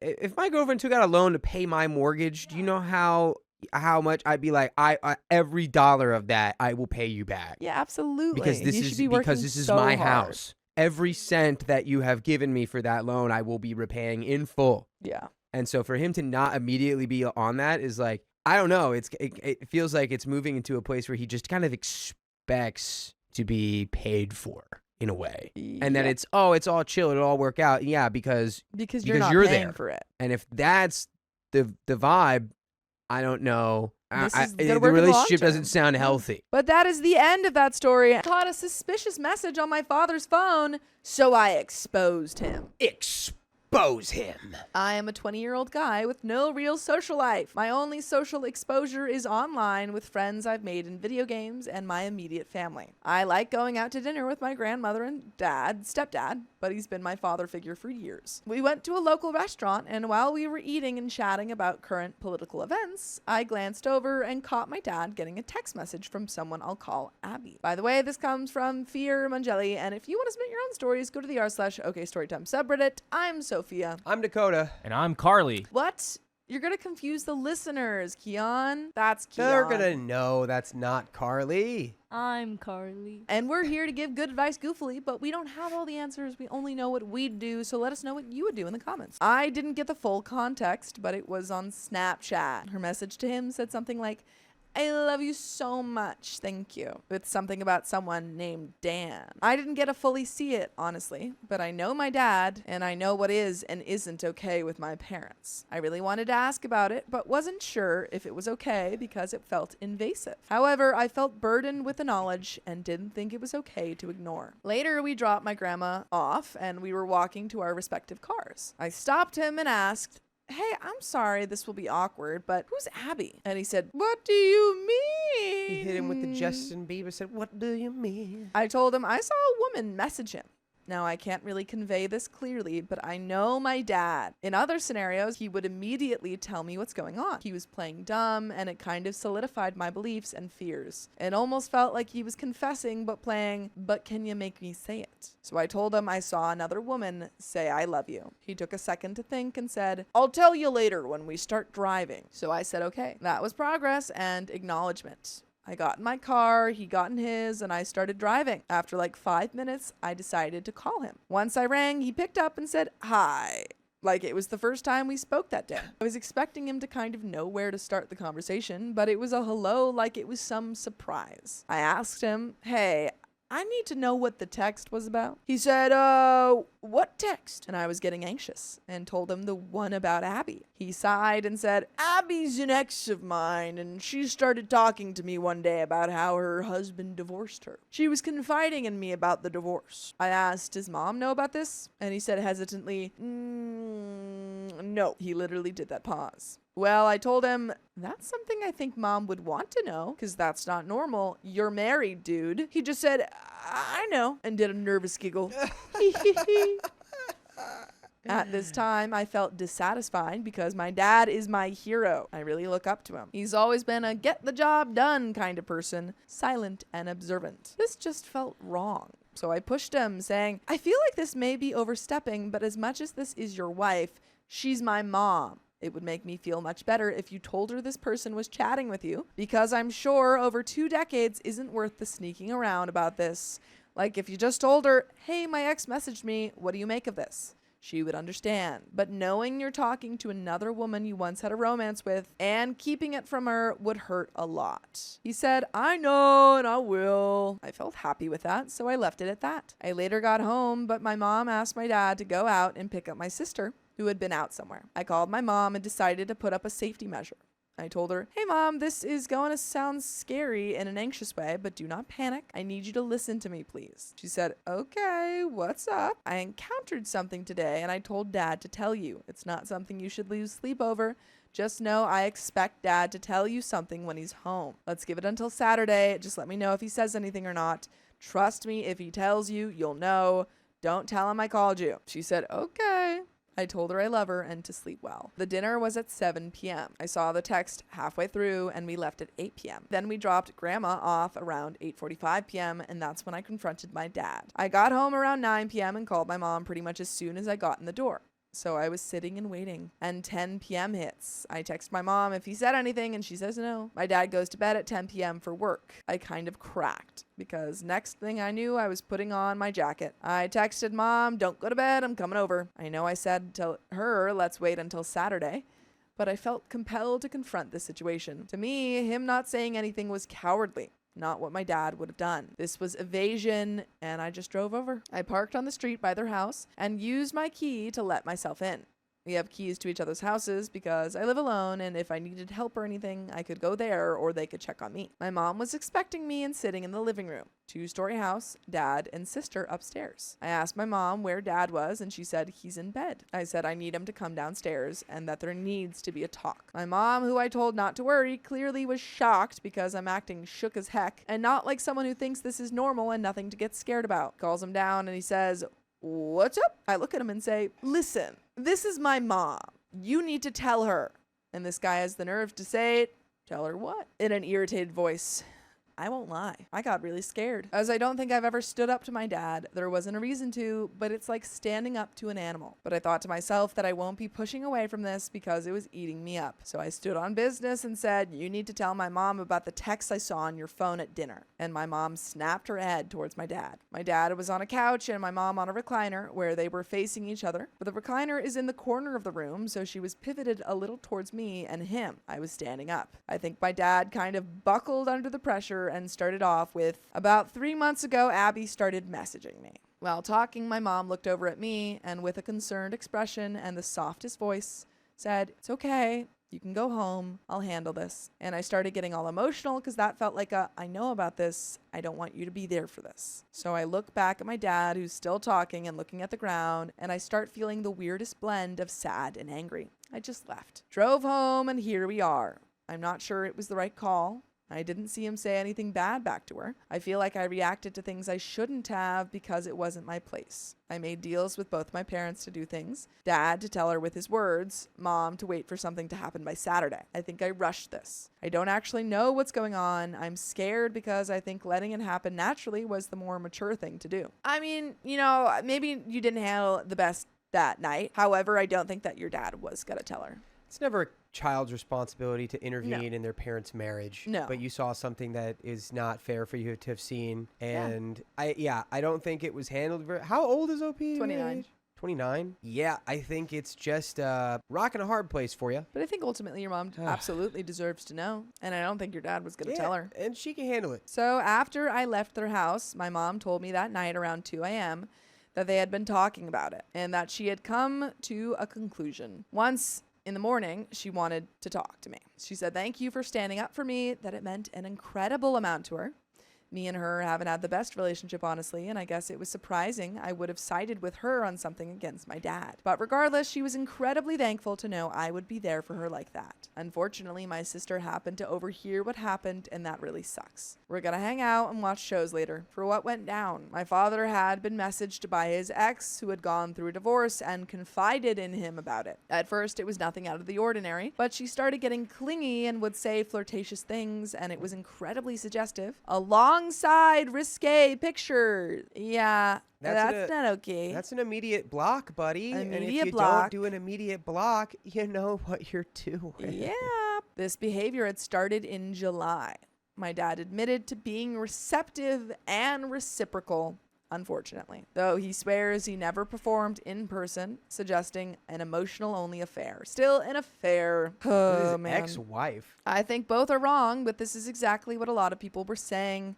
It wasn't my business. I became too involved. Again, whether or not that's the truth, your dad was cheating on your mom and was no. not going to tell her. So It became your business as soon as you saw that. exactly. I'm not I saying think you that totally have a right to tell your Yeah. mom, and she deserved to know. It's not that like you shouldn't have done anything. When I say that it's not your place to be a mediator, it's just like this isn't a fair situation for you to Exactly. be Yes. Yeah, I agree. in. Did you handle it the best? No. Would anyone really handle it the best? I No. mean, like, probably not. Like, Yeah. it's a hard place to be. Yeah, at the end of the day, mom deserved to know. Dad wasn't going to tell her, so you stepped in. I will take that to heart because I am a bit off. I'm autistic, like a few had suggested, but that is not an excuse. It was not my place to take control of the situation. Moving forward, my mom found some comfort in knowing that he said the timelines match up, as we all have very busy lifestyles. Without too much personal detail, just understand a physical affair is far out of the question. By the way, what's never out of the question, listening to full episodes of stories just like this, just go to Spotify, Apple Podcasts, or iHeartRadio and search up OK Storytime. But there is a little bit left to this story. Any final thoughts? I think moving forward, you're going to have to try to be as neutral as possible and let them work it out in whatever way they do. Yeah. It's their marriage that now they're going to have to reckon with what happened. And like I said, as soon as you saw that message. All the information. There was an admittance of meeting once, but it wasn't planned and it was too brief to have really had anything happen. Basically, they saw each other at the store once and they caught up, but my sister had been there. My mom wants to talk about therapy because one of the topics that came up was how he felt he wasn't needed, and it felt nice to have someone rely on him. I guess that's about it. I'm sure he's going to talk to me, and I definitely don't want to lose him. I can move forward with someone who wants to move forward alongside me. And that's the end of that story. Well, yeah, if your dad blames this on you, then he's an idiot. He's an a-hole. Yeah. I feel unwelcome at my friend's quinceañera, so I'm not going. Well, that settles that. And this comes directly from the r/OK Storytime subreddit. So for context, I'm gender fluid and 18 years old. I'll name the birthday girl Rose. I met Rose in the hospital as a newborn. My dad actually became friends with Rose's dad before I was even born. I believe sometime in the 90s. I love Rose as a sister and always wanted to be her friend. By the way, this comes from Sleepy Sheeps, and if you want to submit your own stories, go to the r/OK Storytime subreddit, and we're here to give good advice goofily, but we don't have all the answers. We only know what we'd do, so let us know what you would do in the comments. And OP says, she, of course, like most young children, was super shy from the moment she started walking and talking. Over time, as her dad spent more time at my house, she got closer to me. We became best friends. And she even admitted years ago that I'm like an older sister to her. We had lots of sleepovers throughout the years, and on days her parents wouldn't be home, she stayed with me. She was my next door neighbor because our families loved being around each other so much they had to live next door. We were even starting to think about tearing down our fence so we could see each other every day. With that bit of context, let's go back to Rose. Rose was kind of a brat. But learning from friends with younger siblings, children can be brats. She was rude and made discriminatory comments a few times, which I had to teach her were wrong, and she was selfish. Hey, just wanted to inform you that it's never too late to be a brat. You It's can true. be a brat at any age. That's true. Me and Rose were in the same boat, though. We both had one sibling, an older brother. So old that by the time we hit the age where we could finally start having fun, they were both off to college. I knew since I didn't have an older sister role model, it was my job to be her big sister role model. Oh, maybe like together. I gotcha. Yeah. I was about to say, like, I feel like the years of like 0 to 7 are probably like the most fun years of your life. Because there was a comment about like once we were old enough to start having fun. Yeah, I feel like you have a lot of fun 0 to 7. I misconstrued that. I knew this in my heart, so I was that. Also, my parents and her parents told me to be a good role model for her and always look out for her. This led me down a path of always prioritizing her and doing what she wanted me to do. I didn't like it, but I didn't want to hurt her feelings since she's younger than me. Fast forward to 2021, I moved out of my home to a bigger house that kind of sucked. I knew our friendship would be different, but if I kept putting time and effort into our relationship, our friendship would never end, right? Wrong! I moved about a 5-minute golf cart drive away from her, a 30-minute walk uphill, 1-minute drive by car. We live in a community where most people have golf carts. She has a golf cart that she can drive. We have options for how to get to my house. It's a 30-minute walk and a 1-minute drive? It's like a crazy hill. That must be a crazy hill. Sorry, I just like registered that. Or you are not good with hills. We Those have- are our two yeah. options. Hills are your natural nemesis, or that is the hill. That is, that's Sisyphus's hill. Sisyphusian. Sisyphusian hill. That hill's got Sisyphus. Yeah. Get it checked out. She could either walk or drive. Is her walk shorter? Well, it's downhill. Is it like a 5-second walk? It's downhill. She floats. She can just roll. She is the rock. Yeah, she just brings a little like sled. She does back handsprings down the whole Yeah. hill. Her dad is over at my house almost every weekend. She's welcomed whenever she wants. Whitney Anderson says, bet it's a 30-second fall. I was 14 years old trying to make our friendship last since I've known this girl since before she was born. Well, you've only known her since she was born because you can't know someone before they were born. I knew them when they were still a star child. Matter of fact, there are photos and videos of me holding her as a toddler. I'm one of her oldest friends in life, yet I had to put all the effort into our friendship. Eventually, I got tired of planning things because if I didn't plan things with her, it just wouldn't happen. We rarely speak. When we do see each other, she only speaks to me if I'm a last option. If her cousins are around, she won't talk to me unless I can benefit them in some way, shape, or form. Yeah, so what this is reading as is just like a relationship that has changed as your Yeah. cousin grew up and like You guys are sort of just different stepped ages. into her own sense of self a little bit more. Yeah. And that's, hey, I feel like, like sometimes when you're like a little kid and you're following around your big cousin and you idolize them and it's great. And then you get older and you're like, I want to hang around my, people my own age. And then maybe you, a couple years later, come back around and you're like, hey, I want to hang out with my cousin again because we're at the same level now. say once you're like an adolescent to the end of being a teenager and then even early adulthood, it's like, it's easy to just like be focused on things that don't matter at all. And then you realize, oh, it didn't matter. I just like my cousin. I want to hang out with my cousin. I finally realized I was always a last resort. When I told them how I felt, I just got a simple, okay, or sorry you felt that way. I realized I deserve better, and if my own friends don't care to see me, well, I don't need them anyways. Are they the same age? Or she's older, right? The OP is 3 years older. Okay. We went no contact, and the last time I saw Rose, she was quite rude toward me. She repeatedly hit me in the face with her sweater and even clipped me with the zipper, which really hurt. I had to sit next to her in a car because my mom and I were running late for the airport, and my dad took the only working car that day. His car was at a repair shop, so we borrowed my mom's car. Fast forward to today, sometime in August, we received an invite for Rose's quinceañera. I don't really want to go.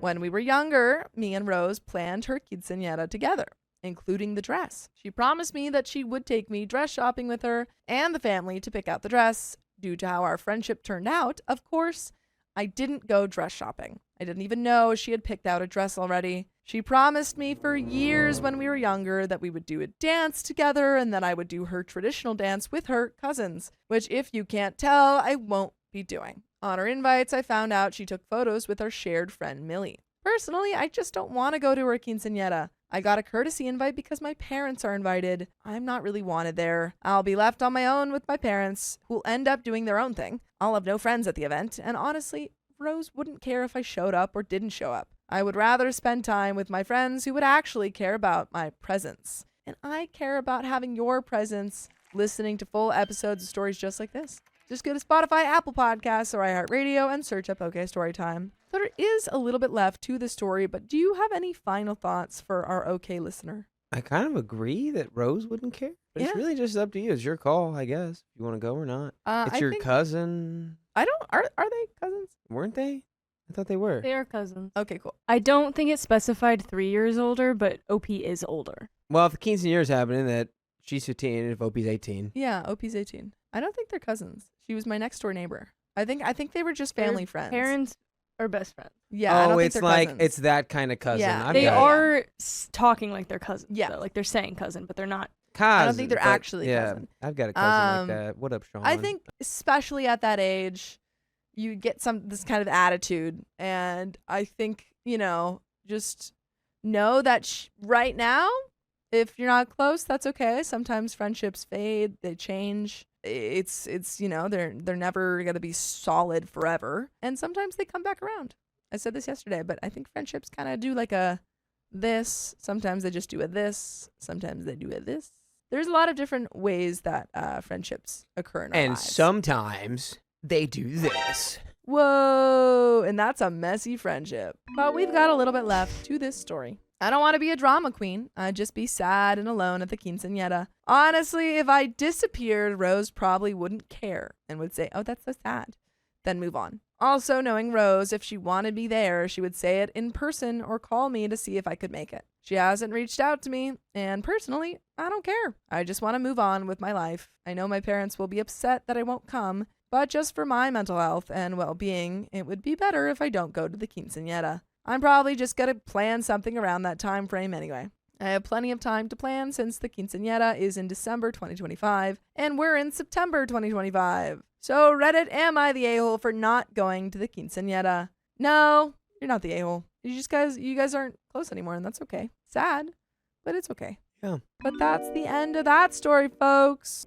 I refuse to invite my father's side of the family because they always exclude me. Now it's your turn to feel how it feels. My 23 female dad's side of the family has never been that close to me. My grandparents on that side have always had a favorite grandchild, and I was never the favorite. Maybe that is because my dad's parents hated my mom. My parents are divorced. Or maybe they just don't like me. By the way, this comes from Inkscape Artist, and if you want to submit your own stories, go to the r/OKStorytime subreddit. I'm Carly. And I'm Angie. And I'm Sophia. And we're here to give good advice goofily, but we don't have all the answers. We only know what we would do, so let us know what you would do in the comments. And OP says, me and my brother, who is 2 years older than me, are the oldest of my cousins on dad's side of the family. When my brother was born, he was my grandparents' first grandchild. Of course, they were thrilled about a baby boy, and he became their favorite. My brother has always been a bit difficult and got attention in good or bad ways. I have been in his shadow in many ways all of my life because of that. Anyway, then I was born 2 years later. My grandparents babysat us rarely, and I remember those times felt kind of forced to them. My eldest cousin, male, was born when I was 5 years old. He became the new favorite grandchild. Usually the youngest of the cousins became the favorite. It meant more and bigger gifts, attending school plays, babysitting, and taking trips with the grandparents. As you can probably guess, I never received this attention from them. My grandparents never showed up to my performances, never took me on any trips, never called or texted me to come over, and never gave me the same amount of gifts that other cousins got. That's crazy. I wasn't affected by that when I was young. I didn't care or notice it then because of my mother's mother. She has always been there for me, calls me and asks me to come over, and is equal with my cousins. Our families on both sides have always gathered for dinner or coffee for Christmas, Father's Day, Mother's Day, and Easter. My grandparents and uncles always sent the invites to my father. When I moved to my own apartment in my hometown, the invites still kept going to my father only. Yes, my father told me about the invites and I went with him. And yes, I told my grandparents and uncle that it would be appropriate to send the invites straight to me, as I no longer lived with my dad. One of the uncles half listened and started sending the invite straight to me, but I have yet to receive an invite to anywhere from my grandparents or other uncle. I can't even count the times I have missed a birthday or gathering because of that. I still went to every gathering and birthday when I got invited to them by my dad or uncle, but none of the gatherings felt right to me. My grandparents barely talked to me because they were focused on everybody else. And when they did talk to me, they only asked about school briefly. Always the same questions. How's school going? What are you studying now? And how long are your studies? They never seemed to be genuinely interested in me and never remembered what I am studying. Things got worse when I moved to another city for college at the age of 19. No invites came, and I tried to ask when they were gathering in advance because I had to plan my trips to my hometown. I had classes and a job that was mostly night shifts and weekend shifts. The answer from my grandparents, where we gathered, was vague and full of I don't knows. I asked around for the gatherings probably for a year after I moved away, but then stopped because they never told me about the gatherings in advance. Once I was on a train going to my hometown for Mother's Day, and then my dad called me to say that they were going to my grandparents' house and asked if I was coming too. I said no because I was still on the train and never got an invite to go to my grandparents' house that day. That day wasn't even Mother's Day. My grandparents wanted the gathering to be one day early so that they could go to my cousin's sports event. I was really sad and felt outcast and unwelcome. That is so crazy. Hey, my daughter that lives out of state. Hey, are you coming over to right the grandparents' now? house right now? Oh. How would I even think to do that? That's crazy. That day, I decided I would not go to my grandparents' house if they didn't ask me to visit. Now that I've lived in another city hours away from my relatives, the situation has worsened. I don't get invites to go anywhere or gifts, not even to Christmas gatherings. Oh my gosh. I think they do know that I am in my hometown for Christmas every year because of my father. I never get calls from any of them, and this year my grandma sent me a happy birthday message on the wrong day. Oh my god. That is all the connection they even try to make with me. I don't know if they are mad at me for something unknown to me and don't invite or call me because of that. My dad always tells me that I have done nothing wrong and that my grandparents think I'm so independent and do well in life that I don't need them. I feel like I am nobody to them. I felt like air every time I saw my grandparents or uncles and their families. It feels unfair that I am the only one of the cousins who does not get included. My mother was at my cousin's 12th birthday a few weeks ago. No, I didn't get invited. Regardless of the divorce and the hate she got from my dad's parents because the birthday girl is my mom's goddaughter. My mom then told me on the phone about the party and that my grandfather had asked about my brother, who lives hours away too, and if he's coming to visit them. I then asked my mother if my grandparents asked about me. My mom was silent for a moment and then admitted that they did not ask about me. God. How nice. This is so terrible. I felt like heir to them once again. This is so crazy. They all suck, OP. It's like, I don't even know what to say because it's just one after another. They just like don't even think you exist at this point. I'm like, do you even want to get invited anymore? Like, Yeah, obviously, right? I know you do. Everyone Right. wants to be, but like, Sure. my This is- advice would be distance them, hang out with your brother, maybe. Yeah. So my graduation party is coming next spring, and me and my fiance are thinking about Wow. having a wedding sometime in 2026 or 2027. Whoa, fiance Wow. alert. Fiance alert. Oh boy. I don't know if I want to invite my dad's parents or my uncles and their families to either of the occasions.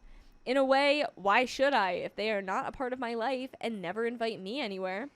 When I have visited my grandparents, it only made me feel sad about the exclusion of me and favoritism towards everybody else. On the other hand, they might be upset if I don't invite them, and they are family after all. Am I the a-hole for not inviting half of my relatives to my graduation party or wedding? What would you do in my situation? We do have an update. You're not the a-hole if you don't invite them. No. Boo-hoo if they're sad about it. Yeah. No, totally. It's your wedding. Yeah. I also worry too, like if she does invite them, what their reaction would be. Yeah. Like, would they even want to go? Right. At Or this if the point? rejection of them not wanting to go, if that could. Yeah. You could that would always hurt. invite them to graduation and see how that goes as like a test. predecessor for the wedding, like Yeah. a wedding test. Yeah. But update. Thank you all for your kind words and congratulations. You all have made me realize that I am drowning in sadness over nothing. I am a big people pleaser, and your comments and insights have given me the courage to not invite them Woohoo! and not let them ruin my celebrations. Yay! A lot of you pointed at my dad because he never stood up for me. You are right. I have told my dad about these feelings I've had for years. He listened but never took action and never said anything to his own dang parents and brothers about it. I also have to fill you in on what's going on between my dad and his parents. When my parents got divorced, my dad moved on pretty quickly. He married a woman that manipulates my dad a lot and has created a lot of conflict and tension over the years between me, daddy's little girl, and my dad. Oh no. My dad has changed a lot, and we are not that close anymore because his new wife is in between us. I moved out at 17 because of her. Wow. Yeah. Would you want to hear more about my stepdevil mom? By the way, you can always hear more about a lot of different stories by listening to full episodes with stories just like this one. To go to Spotify, Apple Podcasts, iHeartRadio, search up OK Storytime. We've got a little bit more, but what are we thinking? I would love to hear more about that, the stepdevil mom. Why not? Another story, OP? Yeah, let us know. Let us know. But yeah, this is just, that's so insane. Yeah. Please don't invite them. They suck, and I'm glad you're not inviting them. Yeah. At first, my dad's parents loved his new wife. Then, I don't even know all the details of what was said and done by the new wife, but the result is that my dad is not speaking to his parents or brothers much. Oh, man. My grandparents showed up to their wedding and barely said a word. They looked quite uncomfortable in the situation. I get it. No one besides my dad really likes his new wife. But yeah, maybe that is part of the reason why my dad never stood up for me in any way. And honestly, if my dad says something to his parents now and they try to reach out to me, I wouldn't know how to respond. At that point, it would feel so stupid, unwanted, and forced. I am still a bit sad and angry about the situation, but I am dealing with my feelings and thoughts. Thank you all for the support and observations. They helped me a lot. Heart. That's the end of that story. Yeah, Good for you, OP. Yeah. It sucks, but... Right. It makes a lot of sense that you wouldn't even know how to respond. It's like, okay, well, you want to start a relationship now? Yeah. After all of that, like, just pure rejection? It's not even, like, neglect. Like, it's just fully rejection. Ignoring. Just awful. Yeah. It's so insane. Rough. Yeah, I hope, like, you... It doesn't seem like you have some family. Maybe you have some chosen family that... Yeah. Is good to you. Your fiance, your friends, maybe. Hopefully your fiance's family too. Yeah. Like I have a lot of hope for you, OP. Good luck to you in your whole journey with this. And I hope you have other support systems because that's crazy. That is crazy. My husband wanted to invite his sister's boyfriend, but I don't want to. Yeah, get him out of there. No boys allowed. Yeah, get him out of there. And there is a trigger warning here for emotional/verbal abuse. So my husband, 26 male's birthday is coming up soon. We're not going to do anything too big since we're both pretty broke and looking for jobs. But I've been trying to get something together just so he's celebrated with his family. The thing I'm asking about is if I would be the a-hole if I didn't invite his little sister, 20 female, boyfriend, 19 male, to his party. It's not really a surprise party or anything like that, but my husband has already said he didn't want him to come. By the way, this comes from user Pleasant Survey 7845, and if you want to submit your own stories, go to the r/OK Storytime subreddit. I'm Dakota. And I'm Savannah. And we're here to give you good advice, goofily, but we don't have all the answers. We only know what we would do. So if you would do something different, let us know in the comments. As OP says, for some more info, let's call his sister Kayla. So Kayla and her boyfriend met at their work and have been dating for only a few months, maybe 4. Anyways, their relationship seemed to be going kind of okay in the beginning. He seemed to really like her, and she really liked him. I'll admit it. I kind of think he was maybe love bombing her in the beginning by how much he was showering her with compliments and telling her that he loved her. Yes, not in love, but he loved her. But since I'm not exactly family and we're not super close, I didn't say much. Sometimes I worry about being paranoid since I've been through a similar relationship. But things started getting a little weird with my husband's other sister. Let's name her Lucy. Lucy and Kayla are very close. They're only a few years apart. But Lucy started telling me and my husband things that were happening in the relationship between Kayla and her boyfriend that made her uncomfortable, but Kayla didn't seem to worry about it. He also says slightly inconsiderate things to Lucy, mostly about her not driving yet and not having a job. The way the household is set up with rides and everything, it's kind of difficult for her to get a job at the moment and to mostly practice. But he said stuff to her face about it and also in secret to Kayla, saying how Kayla doesn't need to be paying for anything for her. She pays one thing, her Spotify account, and maybe a few other things like when they go out, but I'm not sure. But the huge thing that blew up was a Pinterest board that he had made for Kayla. Lucy was trying to find a certain board both Kayla and Lucy had made together a while back, but Lucy noticed that Kayla had blocked her on Pinterest. So Lucy went to her parents' account to try to find the board. On the list of her boards, she found one labeled Kayla's Makeover, and the Pinterest board was filled with all sorts of styles, hairstyles, tattoos, piercings, seemingly what Kayla's boyfriend wanted her to get. The style was very out of place from Kayla's original style. Imagine her style as more coquettish. In this style she had pinned was more streetwear. I don't know if there's a big difference, but it felt like it to us. The boyfriend is Nigerian. I don't know if that has anything to do with it, and me and my husband aren't assuming that, but I don't know if that plays a factor. To say the least, me and my husband were pretty weirded out. I understand wanting to help a partner with a new style. Heck, even my husband and I have a Pinterest board, but we don't pick out clothes for each other. That same day where Lucy found the Pinterest board, he ended up coming to the house to hang out. It was later at night. He used to have a curfew, but I guess he didn't anymore. And Lucy started hearing them arguing. Her room is next to Kayla's with a bathroom in between them, which can tell you how loud they were being. Lucy came to us. We live on the opposite side of the house. She was listening to their argument and told us that Kayla's boyfriend was arguing with her about being on a cruise. He was on a cruise recently and he was annoyed at her for wanting to talk to him while he was away. It was mostly just yelling back and forth between them, him saying he was pissing her off, and then things started to get weirdly physical as he told her to lay on the bed so he could check something out. I don't want to get into too much detail since it's not my surgery, but basically he was talking about a certain body part since a while back she had to have surgery on it, and he was asking if she could feel anything there. So at this point, my husband is pretty pissed off and wants to tell the guy to get out.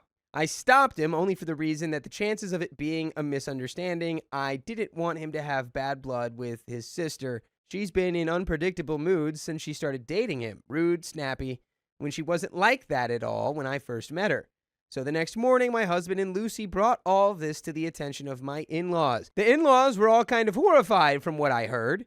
I wasn't really there during this time since I was busy with commissions and in our room, but they decided to have a family meeting to discuss this, which me and my husband were against since we thought it should be approached in a more "I'm worried about this," not a "why is your boyfriend acting like this and why are you allowing it?"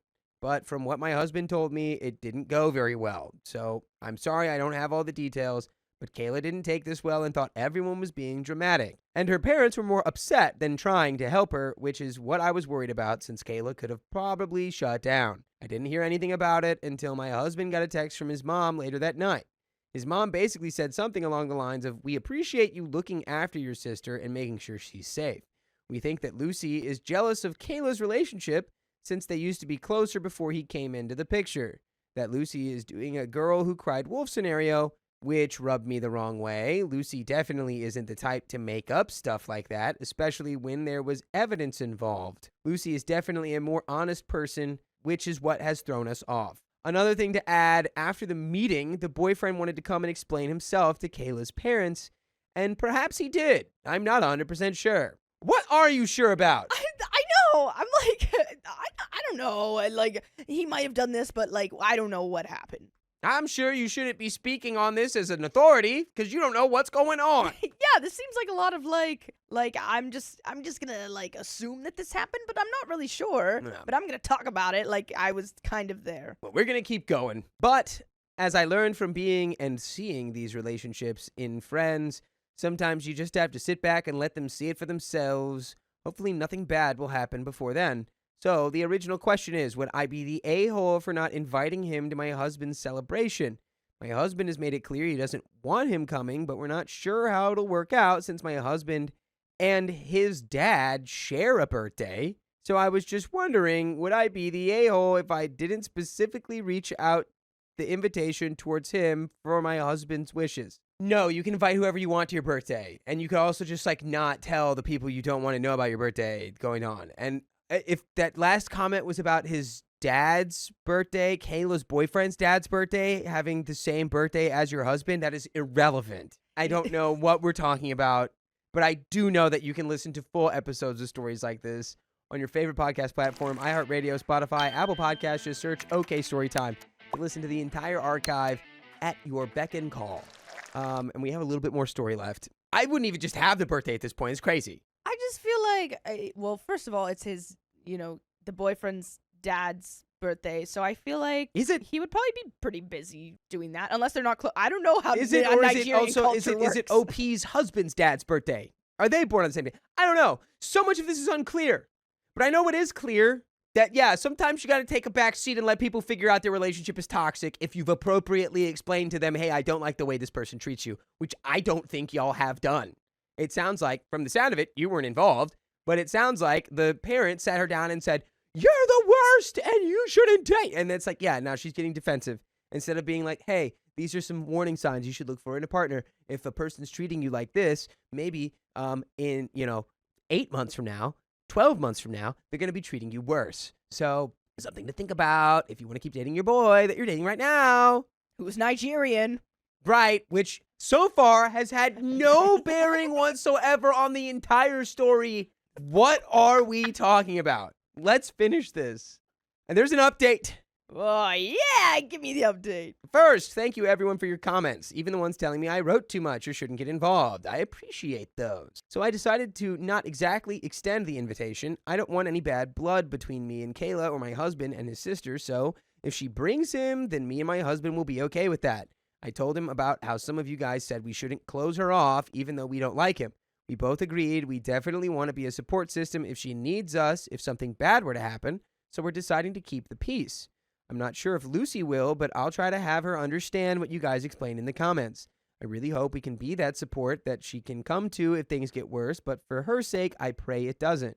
I probably won't update or respond to any comments since you guys already helped me. And thanks you guys again. May all your pillows be cold and your favorite drinks always be crisp. And that is the end of that story. What?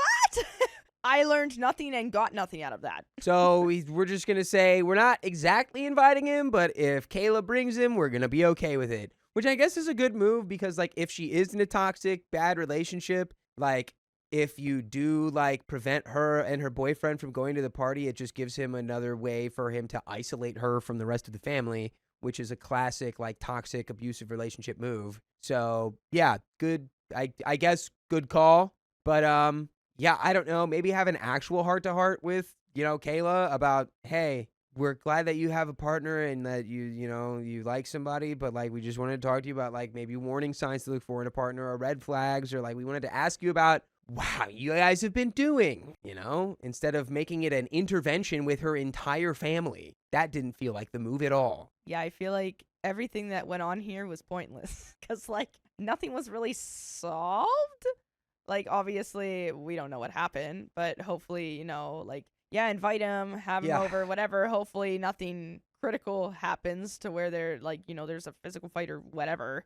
I don't think there will be. I think it's mostly just like, my boyfriend doesn't like him. And it's like, well, just do what you can, keep the peace, and then try to explain to Kayla, hey, we think your boyfriend might kind of suck. I don't know if you've noticed. Yeah. I feel like there were just a lot of things in that story that could have led to something that just were said and then never touched on again. He's Nigerian! He's Nigerian, and she had surgery somewhere. Yeah, okay. Don't know what that means. It's like, he's Nigerian. Does that mean he likes piercings and streetwear? I don't know. But I do know Definition of Nigerians. that him being Nigerian basically had nothing to do with that entire story. But I will tell you that story is over. And my family has been excluding me from Thanksgiving for years because of my father's mistress. Let me in. For background, my 32 female mother, who passed away in 2022 at age 67, passed away from a terminal illness. A year before that, once she became permanently disabled and needed oxygen 24/7, I found out my dad was cheating on her. Ooh. He showed me something on his computer, and I saw a dating website saved in his browser favorites. No. I'm still conflicted about not telling her, but I truly believe I did what was best. I agree. Yeah. Yeah, I honestly think it would have really been worse for her to know. Yeah. By the way, this comes from user even amoeba 7226, and if you want to submit your own stories, go to the r/okstorytime subreddit. I'm Dakota. I'm Sophia. I'm Keon, and they're right behind me, aren't they? They are the Nintendo But I'm going to be 64. Vincent and Carly, so watch me transform. And we're here to give good advice goofily, but we don't have all the answers. We only know what we know, so let us know what you would know down in the comments. And OP says, My brother, who has autism, lived with them and relied on them completely. Carrying that secret felt like having a pointed at my own family. So please understand that I am not here to be told I should have pulled the trigger. I was not taking my dad's side by staying quiet. I was trying to protect my mom. She passed away believing she had a loyal husband, and I don't regret giving her that peace.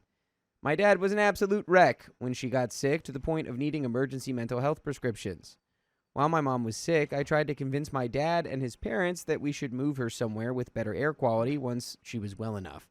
That would have meant moving her either to her home state on the East Coast, where I live and where her entire family is, or to where my dad's parents live on the West Coast. I had been trying for years, even before her final illness, to get them to move her away from the extremely dusty place they lived, but I was always brushed off. My mom was isolated there, and I could tell she was unhappy. Making friends there was nearly impossible, especially with her physical limitations. I called my mom nearly every day from her home state and talked for hours. She once told me she did not know how much these calls helped her, which was a rare admission of her sadness. She was a gentle soul who never wanted to burden anyone. This is sad. Starting the day off with a real barn burner. Yeah. One day, while riding to the hospital with my dad, I was desperately trying to understand why they wouldn't move her. Suddenly, it hit me. He didn't want to leave because he had a mistress there. Ooh, bad. I said it out loud, and he broke down sobbing. He didn't deny it or defend himself. I felt sick. My mom was probably the sweetest person I've ever known, and she was my best friend. Until that moment, I had never kept a secret from her, and it remains the worst thing I have ever done. I mean, not really. No, I think allowing you her made to feel peace. Yeah, I think you made a decision that you thought through and considered what the best option was with kind of a bunch of really bad options. And you chose what would bring your mother the most peace in her, final couple months. Yeah, So it's I not don't black think and you- white. yeah. The truth isn't always the best thing, Yeah. given every, circumstances. Yeah. So, keeping the secret was one thing, but letting it affect her health and keeping her away from her friends and family infuriates me. She passed away, and we shipped her back east to be buried. That's one way to say that. 3 or 4 months later, I was on the phone with my brother and heard a woman speaking in the background. I asked who it was, and he told me it was Candy. Candy. And that's probably not even a fake name. I did not know who Candy was, but my heart sank because I absolutely did know. Ooh. Just 3 months after my mom passed away, the mistress was already in my mother's home. She was around my vulnerable brother, who cannot reliably tell us if he is being mistreated. I avoided talking about Candy with my dad and focused on checking in with my brother. He mostly communicates through scripting from cartoons and books, so I truly have no way of knowing what happens when I'm not there. About a year later, my dad's parents planned a huge family trip to Hawaii that had been talked about my entire life. Around that time, they stopped by my town during a road trip, and I finally told them about Candy and how long she had been around. Shortly after that visit, the Hawaii trip was suddenly canceled with some excuse about hotels, but I knew the real reason. Candy had been invited, and the entire trip was canceled to avoid us meeting. Now, it has been 3 years since my mom passed. I've not been to my dad's house since shortly after her passing, when he rushed us to sort through her belongings. Candy lives there now, and I don't know for how long. I also have not visited my grandparents on the West Coast since before my mom passed away. Before that, they would at least call me during visits and tell me they missed me. The past few years have been eerily quiet around Thanksgiving. I did not even know my dad and brother were visiting my grandparents until an aunt texted me to say hello. That's when it clicked. They stopped calling because Candy has been attending all along. Whoa, so she's attending, but they won't bring you? So the whole family's just like fine with Candy. That's I thought they were gonna get mad because you had known the secret, and then they would stop, inviting you because of that. But it seems like they're not inviting you because they're inviting Candy, and they don't want you to know about the mistress. I'm confused about that. Yeah, that's it feels like your dad ended up doing this because he knew that you knew, and then I don't know, man. This is just a hot mess. Yeah. Hot flaming pile of mess. Agreed. My own family has been excluding me from holidays while welcoming the woman who helped destroy my mother. Tonight I called my dad to confirm it. Candy has indeed been attending Thanksgivings, and I have not been invited for years. My dad avoided the conversation and passed the phone to a young cousin. Eventually, my grandma got on the line and gave me the usual wish you were here, and I finally called it out. I told her it was strange to say that when I was never invited and never even contacted. She accidentally confirmed my suspicions about Hawaii without me asking. She admitted that this was why the trip had been canceled. I understand the Hawaii situation slightly, since they may not have known Candy was a mistress at the time, though inviting a new girlfriend so soon after my mom's passing still feels wrong. Thanksgiving feels deliberate. It feels like they chose a homewrecker over their own family. They've pushed me towards therapy for years, which I admittedly need, but it feels like it's only so I don't cause problems for them. I have forgiven more than most people ever would. I lost my mom, and I did not want to lose my dad, too. I have heard that many people in my situation cut off the cheating parent entirely, but I can't do that because I need to stay informed about my brother. One day, I'll be his caretaker. Still, this no longer feels like my family, except for my brother. My grandma insists that I'm overreacting, and that I'm the reason I'm excluded. That explains why she flies out to see me and lectures me about family. It feels like guilt. I'm considering cutting contact permanently, aside from limited updates about my brother. I also highly doubt Candy did not know about my mom. My mom was housebound and could not have been hidden easily. Unless Candy is unbelievably gullible, she knew. I'm also fairly certain she stole one of my mom's purses. I hope everyone else is having a better Thanksgiving than I am. And there's an edit here. Yeah, man, I'm cutting everybody off. Yeah. This is just crazy behavior, especially your grandma being like, this is why you were cut off. Did you think about it? Maybe it's your behavior. Actually, I think I'm going to soapbox at the family event, and I'm going to say, hey, Candy, it's nice to meet you. Did you know that in order to maintain his affair with you, my dad didn't move my mom to a place where she could be healthier, and it caused her to deteriorate and pass away maybe years earlier than she should have? Wow. Yeah. Anyway, enjoy your Thanksgiving. And then you never come back. Yeah. Because they're already not inviting you. Yeah, man. Edit to add. My mom became disabled around 2014 due to a genetic illness that affects the lungs over time. My dad was aware of her health before marrying her in the late 80s. They actually eloped so she could get on his better insurance sooner. In 2014, she was put on oxygen permanently and became mostly homebound, but ultimately, she was still herself until her final few weeks in the ICU in 2022. My father did need to do a bit more to help out around the house, but it was nothing compared to what all my mom did when my brother and I were growing up. I honestly can't wrap my brain around how she could balance being a supermom while working and suffering from near debilitating rheumatoid arthritis, which I'm sure worsened her lung illness severely. My maternal grandmother passed away from the same thing. I have the genetic variant for it, just like my mom and maternal grandma did, but thankfully there are treatment options today. And we have an update from 6 days later. On Thanksgiving Day, I decided to call my family while everyone was gathered up in the same place. I waited until I was sure they'd be done with Thanksgiving dinner, but I'm sure I'll be called dramatic regardless. I had a typed up letter saying everything important that I wanted to say, but ultimately my boyfriend convinced me it's best not to allow any back and forth with them without a licensed therapist present. I called everyone to simply say that I would not be carrying on with contact unless it's during family therapy with a telehealth psychologist. That didn't go exactly as planned.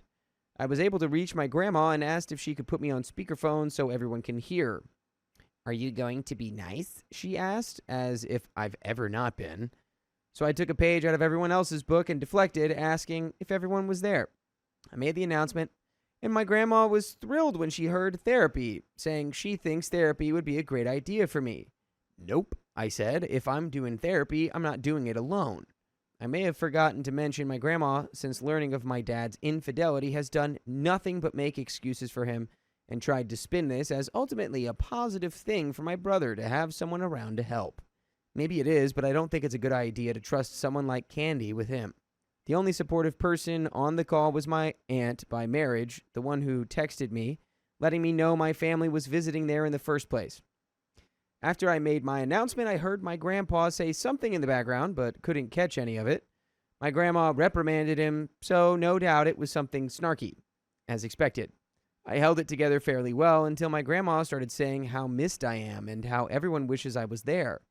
I said, I doubt that, and long story short, I called them out for not inviting me for years, and even avoiding me during Thanksgivings, aka not calling at all. I never said anything about Candy or the affair. There were children present, but most people in the room were aware of the issue. I let loose on my dad as soon as it was just me and him, asking why there's a homewrecker at Thanksgiving, and I wasn't even invited. He actually tried to defend her, saying she wasn't a homewrecker and I wasn't having it. I said, you have me to thank for that, having to lie to my own mom, but Candy very easily could have been a homewrecker. Good women do not poach a sick woman's husband. And because he knows that I know the truth about her, he stayed silent. That's what he does. He won't specifically deny that she knew about my mom, so he doesn't say anything at all. I'm sorry. So he's saying Candy wasn't a homewrecker? He's like, no, Yeah. no. So either he's saying, no. I lied to her. Don't worry. I never told her that I was married to a person who was very sick, which makes him even worse. Yeah. Or she for sure knew. Maybe these two little Either way, stinkers you're were a big really liar. meant to be together, you know? Yeah. Maybe they were. Yeah. Maybe they're just two little stinky peas and they need to live in their stinky little pea pod together. Stinky little pea pod. You're invited. You really want stinky peas at your Thanksgiving? Think about it. Thanksgiving. That's how he operates and how I know it's true. I won't pretend to understand what it's like to have a terminally ill and disabled spouse. Frankly, I don't believe that the vast majority of people can honestly say how they'll react to that situation until they live it. My dad was one of the good ones for not outright abandoning my mom. The guilt ate him alive while my mom was passing away. Well, that's good, I guess. He felt real bad about it. He feels bad. He cool. feels guilty. One of the only times I ever saw him cry was when I realized he had a mistress. The only other times were when my mom was passing away or passed away. We didn't speak much about Candy or even Mom after she passed. It was too painful for both of us. He made a point of it to be as supportive a father as he could without myself and Candy overlapping, of course. I know I'll have to meet her someday. I admit this has affected how I see relationships and love. I truly believe that should I get married, no matter how good this fictional husband seems, and I get sick someday, he'll do the same thing. Because odds are he will. It's not uncommon at all, apparently. I even heard a joke about it. Something like, if a man doesn't bring a date to his wife's funeral, he's taking things slow. Who made that joke? But that's, and what that is a joke. So Who made that joke, though? Somebody. Honestly, it's a joke. A really It's bad not joke. based in reality. Yeah. Well, Rules in of terms jokes of- are they don't follow the rules of what is correct. I'm just wondering who made That's that the joke about joke. OP. But OP, I do. I don't do even think you someone should- made that joke to OP. I think OP's just saying, I heard a joke about it somewhere. Yeah. Something like blah, blah, blah. Yeah. I do think you should go to therapy. Not that this doesn't happen, because as you know, you have proof of it happening. You have experience with it happening. And we've read a lot of stories where partners will cheat on their sick spouses. However, I don't think you should go into a marriage expecting the worst, or into any relationship expecting the worst, because that's just not a healthy way to do it. Yeah, girl, you need some therapy. It's like manifestation. If you think that your partner is going to behave in a certain way, and you're just like you're sure that they will, then it usually happens. Yeah, who knows? Is this pessimistic? Sure, but true? Probably. You're making a lot of leaps logically there. Yeah. What really hurts is that I never made any kind of demands or ultimatums. No, me or her at all. But my family seems to have made that decision on their own. They have ways of getting in contact if they want to do therapy. My maternal aunt has been my rock through all this, and she will relay any important info about my brother to me and let me know if they reach out to her about therapy. Thankfully, my brother has a cell phone, so he can call me, so I don't have to go through anyone else to speak to him. Almost everyone else is now blocked. My dad didn't sound serious about therapy at all. He ended the call with, "We'll talk soon," and I said, "At therapy," and he repeated himself, "We'll talk soon." I think you just keep repeating "at therapy," and he goes, "We'll talk soon." You go "at therapy," and it just never and ends. it's just a loop. And then you kind of do that Bugs Bunny, Elmer Fudd thing, where he goes, "We'll Yeah. talk soon at therapy. We'll talk soon at therapy. We'll talk soon. We'll talk soon at therapy." And you go, "Ah, you got me. Yep. Now Guess we're going to therapy. I am legally bound to do therapy now. You got me." He has since reached out to my maternal aunt, and it sounds like she got through to him a bit. I think my dad understands now how serious this is, and I think given enough time for everyone to cool off and set up appointments, he'll probably be willing to talk eventually. He's not someone who stigmatizes therapy or mental health exactly, but he's somewhat avoidant of his problems, so it may take time. And by the way, you should take the time to listen to full episodes with stories like this one on your favorite podcast platforms like iHeartRadio, Spotify, or Apple Podcasts. Just search OK Storytime. There is a little bit left of this story here. I think you're giving your dad a lot of grace, which is, to a certain extent, I understand, because he did go through, trying to help a very sick partner, losing said partner. But, I don't know, he wasn't that good of a dad. Like you said, he always tried to be a good dad, but it seems like you're being excluded from family events and he isn't doing anything to stop it. Yeah, I don't know. They're like he's picking your whole family picking your dad's new girlfriend that he chose at the detriment of your mom's health. Because it's like, was she going to get cured? No. But could she had a better quality of life somewhere else? Of course. If you're living in the Dust Bowl, I assume somewhere like New Mexico, having lived there myself, the dust is insane. And yeah, if you got a lung issue, it's like you should be up in the mountains or something. And the fact that he doesn't move because he's got an affair partner wherever y'all are, he's a scumbag. Yeah. And I would want nothing to do with anyone who is, putting me on the outside because I don't get along for the person my scumbag dad chose over my sick mother. Well, it's not even You're all gone. Get along with. They're not even giving I mean, not that OP would get along with them, but she hasn't even met Candy. Yeah. That's a crazy thing. It's like they don't even want a chance. OP coming and saying everything that's been on her mind all these years. So they're just excluding OP. You need to get all these people in a room and eviscerate them and then tell them this is the last time you will ever see me. Mm-hmm. Yeah, and it sounds like the preemptive cutting her out of his life it's a shame response, really. He knows what he did was wrong. Mm-hmm. It's awful. That's why he's a silent little baby boy. Silent little He doesn't baby say boy. anything. Anyway, we've got a little more story.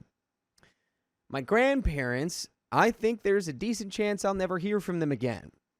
They'll try to get around therapy. My grandma would probably be willing, but my grandpa won't, and as long as he won't, then she won't. Grandpa is technically a step-grandpa, and since he has bio-grandkids that he's just crazy about from my uncle now, he won't care one way or another if I'm out of the picture. Thank you again. And we do have some comments. Did OP's parents have an agreement? Did they know about Candy? Unfortunately, I don't believe my mom was in on it. A few weeks after seeing the dating site saved to his browser favorites, I confronted my dad, but all I was able to say was that he needs to hide it better if he's going to go down that route. I'm ashamed for it, but at the time, I was living with my parents and couldn't really offer my mom a life elsewhere. After that, I'd hoped my dad would just get it out of his system and be done with it. When I deduced that there was a mistress a few years later, my dad didn't deny it. I knew my mom didn't know. My dad shuts down when he's ashamed. If I ever guess something and he doesn't reply, it's always meant that it's true and he can't bring himself to say it. I truly believe he would have told me there was some kind of agreement with my mom if there was one, and because he hasn't said a word in defense of his actions. Had there been an agreement, I'm sure he would have used it in his own defense by now. Whenever I guess something correctly, he always goes silent as opposed to giving a specific lie. And that is the end of that story. Yeah. I think no contact, which is kind of enforced upon you, but like taking that, power back and actually making that conscious decision to be like, I don't want to have this relationship, which is detrimental to me. Yeah, I think you need to do a group evisceration of all of these people who defend your father, and then you need to go to therapy. Like Monsignor Wicks with his congregation. Yeah, pull exactly. a Monsignor Wicks, but you're actually like a good guy. Exactly. A perfect niche Knives Out 3 reference. Perfect. Josh Brolin. Yeah. Perfect. I want to watch that movie again. Me too. I love that movie. I snapped at my father-in-law all because a tub of mayonnaise. Because of what? Little bit weird title, but it's true, and I'm perplexed, LOL. This happened last night when my wife, 35, and I, 30 male, had plans to get together with both of our families and have dinner at our house. By the way, this comes from FunMaze 1076, and if you want to submit your own stories, go to the r/OKStorytime subreddit. I'm Sophia. I'm Riley. I prefer Duke's mayonnaise. And I'm Vincent. I prefer veganese. We have bi-weekly hangouts, so this isn't anything special. only twice a week. We made burgers with a few sides, mashed potatoes, mac and cheese, steamed veggies, and fries that people could choose from. My wife is the main cook in the house and has always been a fan of it since she was a child, so she makes delicious meals all the time with outstanding ingredients. Last night, she made Swiss cheese burgers with homemade mayo, minced garlic, finely chopped onion, pepper, salt, and Italian seasoning, paired with lettuce or basil, whichever a family member preferred. That sounds so good. That sounds really good. And Swiss cheese is hard to do if you don't bake it, so good luck on that. Her father has taken home leftovers before, since we would not only cook a decent amount, but because, as said, her parents love her food that much. I can't blame them because I eat what we save as leftovers every single time. Ha ha ha ha. When her and I were cleaning up and putting away the food for leftovers, her father asked if he could take home my wife's tub of homemade mayo since he thinks it'll pair well with the food he eats. Namely, a bunch of meats. Her dad is a huge grill guy. My wife told him no, that she's saving it for when she needs it for other dinners. The tub isn't even a regular size mayonnaise jar. It's a 1-gallon size container because she stocks in bulk with not only singular ingredients, but when she makes homemade foods such as sauces, she will bulk up on it like it's no tomorrow because she knows she'll use it all in about a month and a half to 2 months. 2 questions I need right now. 1, how much do you have left of this mayonnaise? Yeah. And 2, do we not have little containers? If I'm from the South and I made something real sweet. Yeah, I could put a little bit, but he was asking for the whole thing. Oh, hell nah. Her father said that she couldn't possibly need the entire container if she's only used what looks like a fourth of it, and that he'd make sure it's used. But my wife told him basically what I just said, that she stocks up because she knows she'll use it. She also told him that if he took it for himself, then she would have to go out and buy more ingredients, which would be a waste of money. Why doesn't he just make his own? He scoffed and said that what she buys is cheap anyway, that him taking the sauce wouldn't hurt our bank accounts. He then opened the fridge, took out the gallon container, and searched around our cabinets for storage containers while we were asking him what he was doing. He's just stealing it? He's just stealing it out in the open? He didn't bother to answer, which was irritating. He got a medium-sized plastic container and a spoon from our utensil drawer. I asked him what he was doing, and he started untwisting the gallon's lid to dip out some. He told me that since he won't be able to take the whole gallon home, he'll scoop out a good portion for him and my mother-in-law. I could tell that my wife seemed pissed off over this, and I was already on my breaking point because I can't stand when someone doesn't want another person to do something, and that person completely disregards their pleas. I think most people can't stand that. What's your deal here, also? Do you want this gallon of mayonnaise or a relationship with me? I feel like that's what's on the line here. I feel like it's dad or the mayonnaise. Yep, and if he's like mayonnaise, I would give him the gallon and say, I never want to see you again. You clearly want it more than anyone. Man, this is such a random thing to be. He's pretty manic about it. Yeah, I get if it was like steak, salmon, like a good cut of meat. What is in this mayonnaise? Presumably just eggs and oil. Also, like he eats a lot of meat, which he's like, oh yeah, this mayo's gonna go really well with all the meat that I've been eating. See, that's what I'm not buying too, because he's definitely selling it on the side. Ooh. I told him with a stern tone, yet you could clearly tell I was frustrated. Father-in-law's name. Wife said no. It's literally that simple, and for you to disregard her request to not take her food is actually effing ridiculous. If you scoop any of it out, then I won't have you, mother-in-law, or any of my wife's siblings over again. You truly won't be able to have any homemade sauces. We really don't need people disrespecting us, even if they think it's not a big deal. My mother-in-law came in just as I was speaking to him. She stated that I'm an ungrateful host because my wife's father just appreciates his daughter's cooking so much, and he backed her up. But I said, we both appreciate that. But when someone doesn't want you to do something, why the F do it? That's like a basic following that a child in kindergarten can even comprehend. Both of them just scoffed, grabbed their things, and left. My wife doesn't have an issue with what I said, but I personally do. Was I being too harsh? It's really not like it'd be a huge deal if someone wanted a bit of my wife's homemade food or ingredients, but he didn't even ask. And when we both explained to him why he couldn't have any, he still disregarded it and tried to get some. I think what I'm ticked off at was the disrespect towards his own fully grown daughter.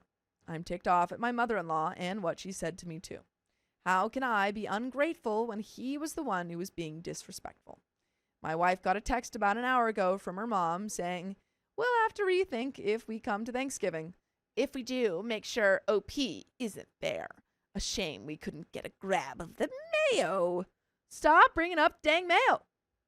Stop it. I think I have an idea of what's actually happening. Well, you know what you should bring up? The fact that you can listen to full episodes of stories just like this. Just go to Spotify, Apple Podcasts, or iHeartRadio and search up OK Storytime.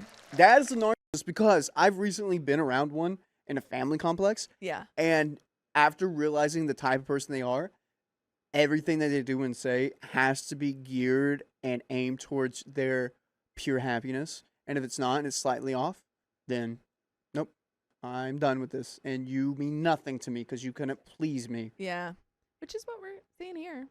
She hasn't responded to it, but she's baffled by it, and so am I. All of this because my mother-in-law's husband decided to act childish. Am I the a-hole for the way I responded and for now causing this drama? What should my wife and I do about our parents? And edit for anyone wondering or asking, it's not homemade mayonnaise. Whoa! Whoa. She didn't even make it homemade? Shut the front door. That was the whole thing she said earlier. You said said she made you made it. homemade mayonnaise. You're a freaking liar. Did I lead you guys astray? What? She Let me buys go back. store-bought in bulk so it can last longer, so she won't have to keep buying or worry about having to use X amount in X amount of time. Comment 1 says, not the a-hole. Your wife said no. Simple as that.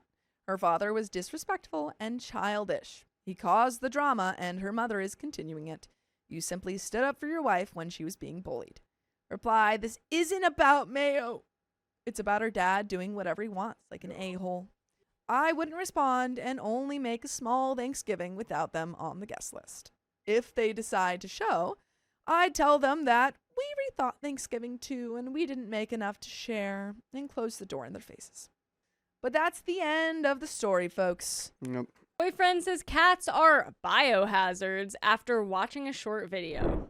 That's just extremely toxic. My boyfriend apparently did some research, aka 5 minutes on Google and a couple TikTok videos, and has now decided that our cats are pretty much biohazards.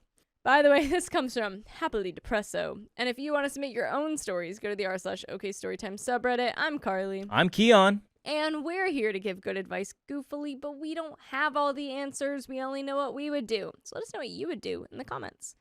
And OP says, his biggest problem is that he claims the cats, and only cats apparently, carry incredibly toxic and dangerous bacteria that will unalive us. He's convinced they're the nastiest animal ever, even though I shared that dogs carry more bacteria, which he said was a lie. He's always had an issue with the litter box smell, which I get because it's nasty, but like, I don't think anyone likes it. I don't either, but at least I have been looking for solutions. I've been on a quest to find the least offensive litter option within our price range and haven't found anything that satisfies him. I'm starting to think I never will, but not because finding the litter itself is impossible, because I feel like he'll find a reason to never be satisfied. Plus, he never lifts a finger to help find a solution. Suddenly, everything's an issue about the cats. How much the food is, 80 cents to $1 per can, so like $120 a month. How smelly the litter box is, that they don't do anything to earn their keep. How cat-like they are. Just everything. Out of the blue, he tells me he never wanted the cats, and I forced him to keep and be responsible for animals that he doesn't want. I did bring our first cat, a stray, home. She followed me there, but I did not force her to stay or ask him to keep her. He was the one that would insist on closing the doors so she wouldn't leave and initiated us investing in cat supplies. After a while of having her, he suggested, based on a Jackson Galaxy video, that she might be lonely as a single cat. We saw a little kitten that had her same colors and inquired about its adoption. He was unavailable by then, and they suggested we look into a pair of black kittens. I suggested we not go through with it, or at least wait, and he would go back and forth about it. Finally, as I was canceling our appointment, he nudged us to do it, only to tell me after we brought one kitten home that he didn't want to, but I had done it anyway. Present time. He says he wishes we had adopted both kittens instead of just the one, and then back to, I never wanted to adopt it. Also, there's a stray cat outside our apartments that's had a cool coat that he's been pushing me to get it to trust me so we can keep it. What is going on here? I don't want a third cat, and since he doesn't want cats, I don't understand why bring it home. Why is he so wishy-washy on everything? There's something more to be like, I like a cat, I don't want a cat. I want a cat, I don't want cats. I hate cats. What is going on? He's weird, dude. He can also be the complete opposite. He'll go out of his way to buy expensive treats and toys for them. He will have them lay close to us, even when they don't want to, so we can spend time with them. He'll go out of his way to safely offer outdoor enrichment and worries about their safety and health, sometimes obsessively. He's forced them to sleep cuddled up with him and tells me how much he loves the cats and how funny or cool they are. As of today, he has decided that he wants the cats to stay in one room and they're no longer allowed in the rest of the apartment.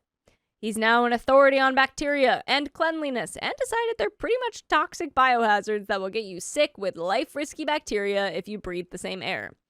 If I say anything he disagrees with, like all animals are nasty, he says I'm just trying to fight with him and don't know what I'm talking about. I understand, some people just don't like cats, but he's starting to be unreasonable in my opinion. He's been making distasteful jokes about how the cats should find their own food outside so he doesn't have to get their food. How he hopes they get out and can't come back. And he suggests getting rid of them, sometimes saying he'll do it when I'm not home or sleeping. Look, this is not funny. This guy's an idiot, by the way. Take the cats and run. Yeah, I'm sorry. This guy, just whatever he's bringing to the table, it's not worth it. This guy said, I went on the internet for 5 minutes, and I believe everything I heard. These cats, we're going to be unalived right now because we breathe the same air as they do. Weird. He did this once before, and I was left having to make a decision between him and the cats. The tension of whatever he had going on disappeared. I think it was financial stress. And suddenly he loved the cats again after like a day or two of them being confined to the room. I feel whiplash. I feel like I can't plan or make any decisions concretely. I feel bad for the cats because while the room is decently sized, I'm always making sure they're not lonely. Being locked away doesn't feel like a good way to live. The jokes he makes are not funny and cause me constant anxiety. At the same time, I don't think I can make the decision to give them away just like that to make him feel better. Especially because he's always hot and cold about it and I don't agree with adopting animals to just get rid of them. I feel like even if they were gone, he'd just find something else to make his problem. Frankly, I'm tired of his witching all the time. By the way, I'd never be tired of you listening to full episodes with stories just like this all the time. Just go to Spotify, Apple Podcasts, iHeartRadio, wherever you get your podcasts, search up OK Storytime. There's just a tiny bit left, but I say get rid of the boy and keep the cats. Bingo. At this point, for the safety of yourself and your sanity, and the sanity and safety of your cats, this guy just seems unhinged. He's too back and forth. Like, what the heck? Like, I get there's like a leeway of like we should like more cats, less cats, more cats, less cats. But this guy's like, I hate cats one day, and the next day he's like, I love cats. We should get like 5 more. Is weird. Very weird and way too much. This guy, and he gets his information from the internet. Like he trusts everything on the internet is a really big red flag. 5-minute TikTok, probably about toxoplasmosis. This guy, an expert. This guy probably thinks he's like. Vet. He went to vet school now. Yeah, I was gonna say he's like, I have a PhD in cats because I watched a 5-minute video on cats. Yeah. If I leave with the cats, I'd have to go live with my parents and their 2 dogs in a 2-bedroom apartment, and I feel like that's way worse than keeping them in the room. I'm so frustrated and upset, but I am willing to admit if I'm wrong. I know all animals are nasty and carry bacteria, but are cats just that much worse? Are they as harmful as he says, and does he have a good reason to be this way? Or ask that I get rid of them. This back and forth thing and saying I'm the reason he has burdens in his life are really wearing on me. I really need advice from someone not in the situation. That is the end of that story. Hey, did you want to tell him like, hey, you know what else is gross and like full of bacteria? You. Humans. You. But also you. Yeah, so, he's the grossest, germiest of the humans. I don't know. I would say he needs to get checked for something because he's very unhinged. I'm also wondering, like, does that stem from an anxiety issue if you're constantly back and forth on, like, the germs of a cat? Yeah, you brought up the financial issue where he was like, one day he was like really stressed out about finances, and the next day he was so good. I wonder if there's a deeper lying thing. Do I think that like gives him the excuse? The excuse? No. But if you think he needs to get over it. I think you need to find a solution, and I'm telling you right now, solution is like, getting rid of him. Live with 2 dogs for a little bit. Yeah.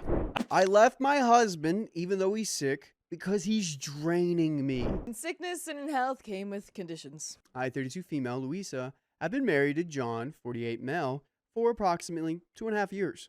We've been together for 5 years. I have a son, Carlos, 15 male, from a previous relationship, and we all live together in a rented suplex. By the way, this comes from Successful Dirt 72. If you want to submit your own stories, go to the r/OKStories subreddit. I'm Riley. I'm Angie. And we're here to give good advice, goofily. We don't know that much, but if you guys have anything you'd like to add to the story, please put it in the comments down below, and I'll read them.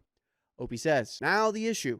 John has a mystery medical issue that causes seizures, passing out, and even memory loss. Very rarely, and it does come back eventually. I've been helping with him since it started about a year ago. Every issue that started to take place prior to his health problems, which eventually spiraled into his health frenzy, began small. I didn't think much of it at the time, and it continued to grow and become a much bigger problem on a much greater scale. It began with the truck purchase. I helped him and supported my husband with a self-employed business opportunity that he was highly interested in at the time.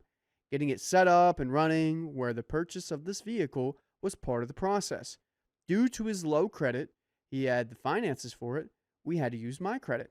We settled on the verbal understanding/agreement that we would keep the truck under my credit for 1 year, giving him time to better his score, and then refinance it on his name so I could remove my name from the vehicle moving forward. Leaving the dealership, I was labeled as the owner and my husband as the co-owner. Fast forward, John started falling short with payments, so I had to front the money so I wouldn't be penalized since it was under my name and credit. He missed payments, lied about making payments, which all led to me finding out about the vehicle being repossessed. Let me be clear, he never told me the truth about this matter. I actually called the financial service company to inquire about the truck's payments, since I wasn't getting answers from my husband, and that's when they informed me about the repossession and the resale at auction. My husband's excuse, the entire time I asked where the truck was was that it was at the mechanics. At that time, the truck did have some electrical issues, so I believed him. He had nothing to say when I confronted him on this matter and offered no plan to make it right, only ridiculous excuses. Are we divorcing? I think so. Continually lying, hiding the truth, Yeah. not owning up to what you're saying. Our car? Yeah. Without telling me? Out of here. To repair the damage he caused, I worked out a deal with the finance company that cut the price of what was still remaining and owed on the truck with the lowest monthly price for him to pay back each month on the due date of his choosing. All this information was discussed carefully with him before I confirmed with the finance company. He did all right at first, but then I had to stay on top of him each month and demanded that the payments would be sent to me so I could ensure that he was actually paying them. He eventually stopped giving me the payments, replying with excuses about not having enough money or why he couldn't pay. Let me add that my husband works 2 jobs and is a retired veteran, medically retired, who does receive a percentage of disability and retirement pay. So he makes money consistently and more than me. I will add that he does not receive the full 100% amount, but close to it. The next event he affected was the rent on our previous apartment and our current house that we are renting. We lived at an apartment complex, which was in my name with my mother as a co-signer because my credit got us the place. We had to use my income, my husband's income, and my mom's in order to show that we could financially qualify. The sole purpose of my mom co-signing was to meet the complex's requirements, and the tenants must show 3x the rent. The monthly rent would be taken care of with my husband's VA pay and our income. We lived there for 4 years, and towards the last year and a half, I got some rude surprises and learned that my husband didn't pay rent and almost got us evicted, not once, but twice, and almost 3 times. He never communicated further about this matter, and I had to find out the hard way, getting some notices and knocks on my door. Before this all happened, let me note that I had given him endless support, advice, and tons of resources throughout this entire process. During our last year at the apartment, we moved out mid-May 2025 into our current house. We worked out a payment plan between each other to move out of our apartment 2 months early before our lease ended. The landlord for the new rental would only give us an additional 2-week period to move in, and we didn't want to be stuck without a new place to go. It took me months to find the new house. He wasn't able to work with our 2-month move-out time frame, and it made more sense to go this route, as we would have paid more to break our lease early without sufficient funds for the new rental. A plan was in place to balance both places for the next 2 months. I checked in multiple times to reconfirm that everything was on schedule, and he reassured me he was continuing to make payments. But do we believe this guy? N-O. Yeah, he's not doing it. Time and time again, he's proven you wrong. We're getting evicted. getting evicted almost 3 times because of your failure to pay.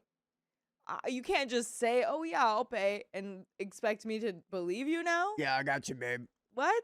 No. That's like me saying I'm gonna be on time for something. You think you're gonna believe me? Only a smart person would not believe me. Fast forward, I received letters stating that we needed to evacuate the premises by an impossible deadline and that nearly $4,000 was owed to the complex. Thank goodness we had already moved everything into a new place. Confronting my husband about this matter, he declared he had paid, was paying, and would look into why I was receiving these letters. Time passed with no word from him. More time passed, and he provided no real answer regarding the issue. Having to take things into my own hands, I eventually got the records of his transaction histories, and it came to the heart-sinking truth. He did not pay rent as he had planned during the last few months.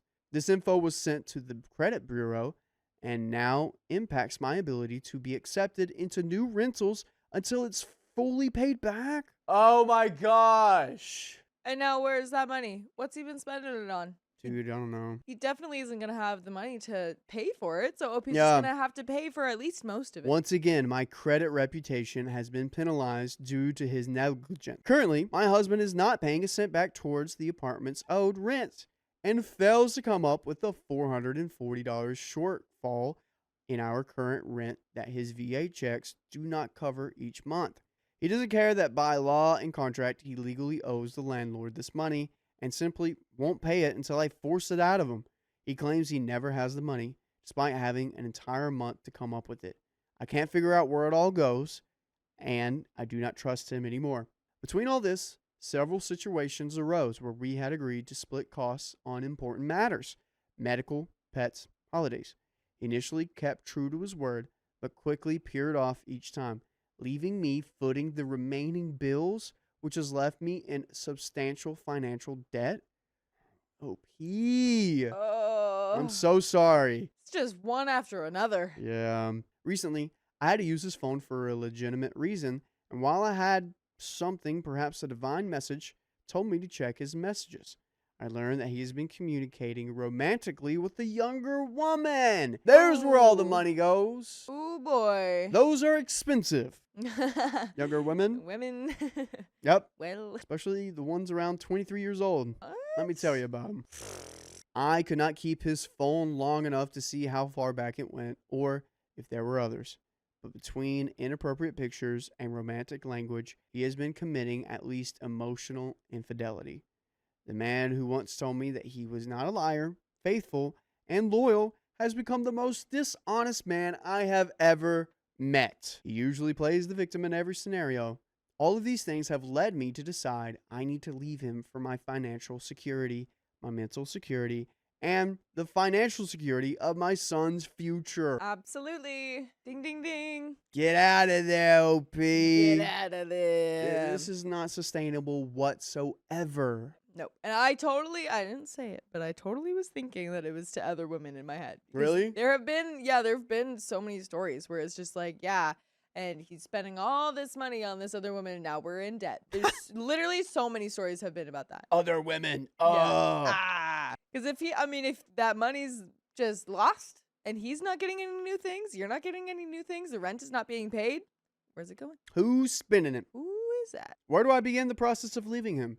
How can I leave him when his medical issues make me appear like the bad guy? How do I manage to get him to pay the money he owes to me and others and restore my credit? Would I be the a-hole if I left him when he needs me? And small update, just found out he pawned his wedding band. By the way, if you want to listen to more stories like this, go to your favorite podcast platform, search up OK Storytime on iHeartRadio, Spotify, or other podcast platforms. What do you got to say? Is that it? That's it, man. Oh my gosh. Yeah, I read some other stuff. I think it was like rambling on about like how her sister has been helping her. Okay. It wasn't really that much information, but yeah, he's... Yeah. Scummy scum. Yikes, dude. Oh my gosh. Get out of there. Yeah. If you really want your money back, like set up payments where like you have a mutual fund and then you get all those payments through to pay off all the debts and then just leave them. Yeah. Which I don't think his medical issues are big enough where you're going to seem like the bad guy. Yeah. Yeah, exactly. I think the best thing that you need to do for your finances is go to Vegas, gamble it, double it, Whoa. double it again, Dang. double it again. Whoa. Double it one more time. Let it ride. My boyfriend sent our cat home for the holidays, then tried to give her away? Your boyfriend sounds like the Grinch. For context, me, 24 female, and my now long-distance boyfriend, 24 male, of 4 years adopted a cat together in July 2019. I found the Facebook post of the cat and drove us to go get her, and I filled out adoption papers for him while he took her to the vet, etc. By the way, this comes from user Regular Yogurt, and if you want to submit your own stories, go to the r/OKStorytime subreddit. I'm Keon. I'm Carly. And we're here to give good advice goofily, but we don't have all the answers. We only know what we do.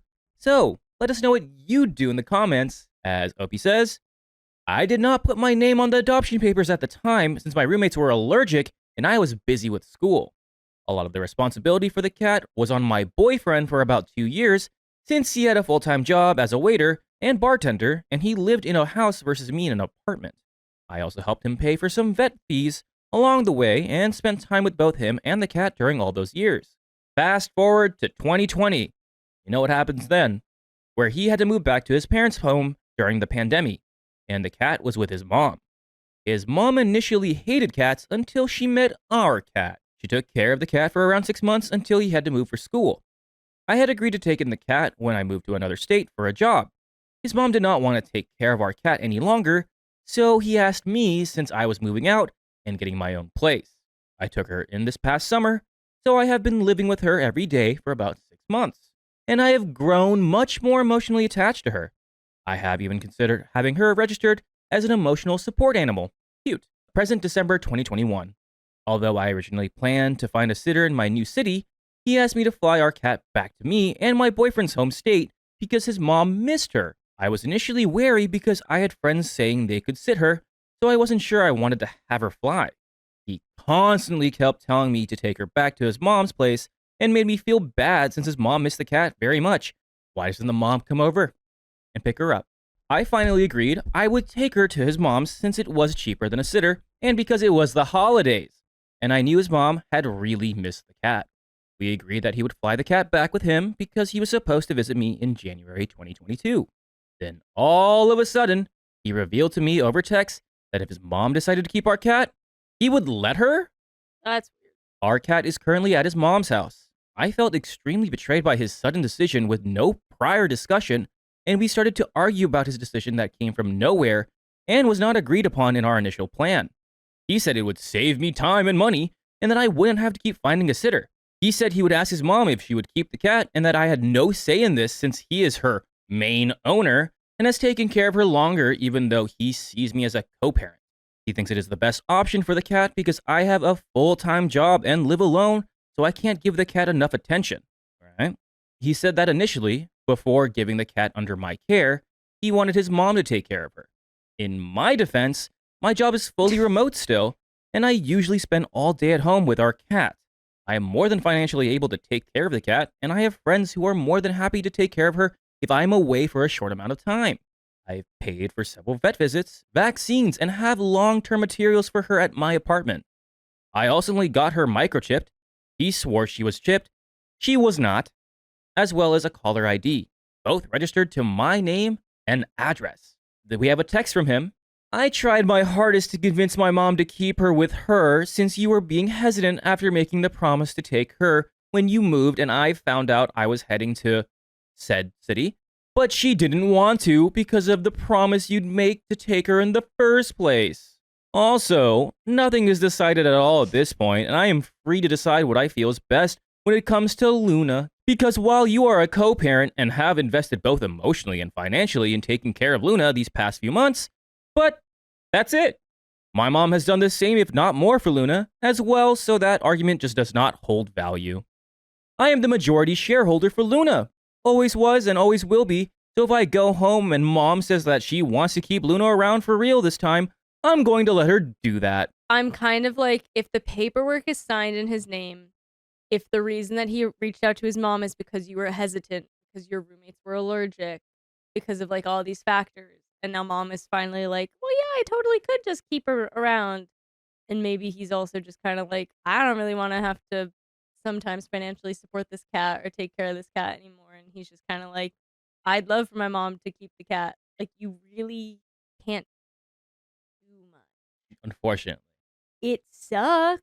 And I'm sorry that he did that to you, and maybe he should pay you back for some of that I was stuff. gonna say financially compensate for what you did, especially when Luna wasn't chipped or anything like that, which is really for annoying. vet visits or stuff kind of thing. Or where was this when you were deciding to do this? I don't know. It Right. sounds like his communication is abysmal.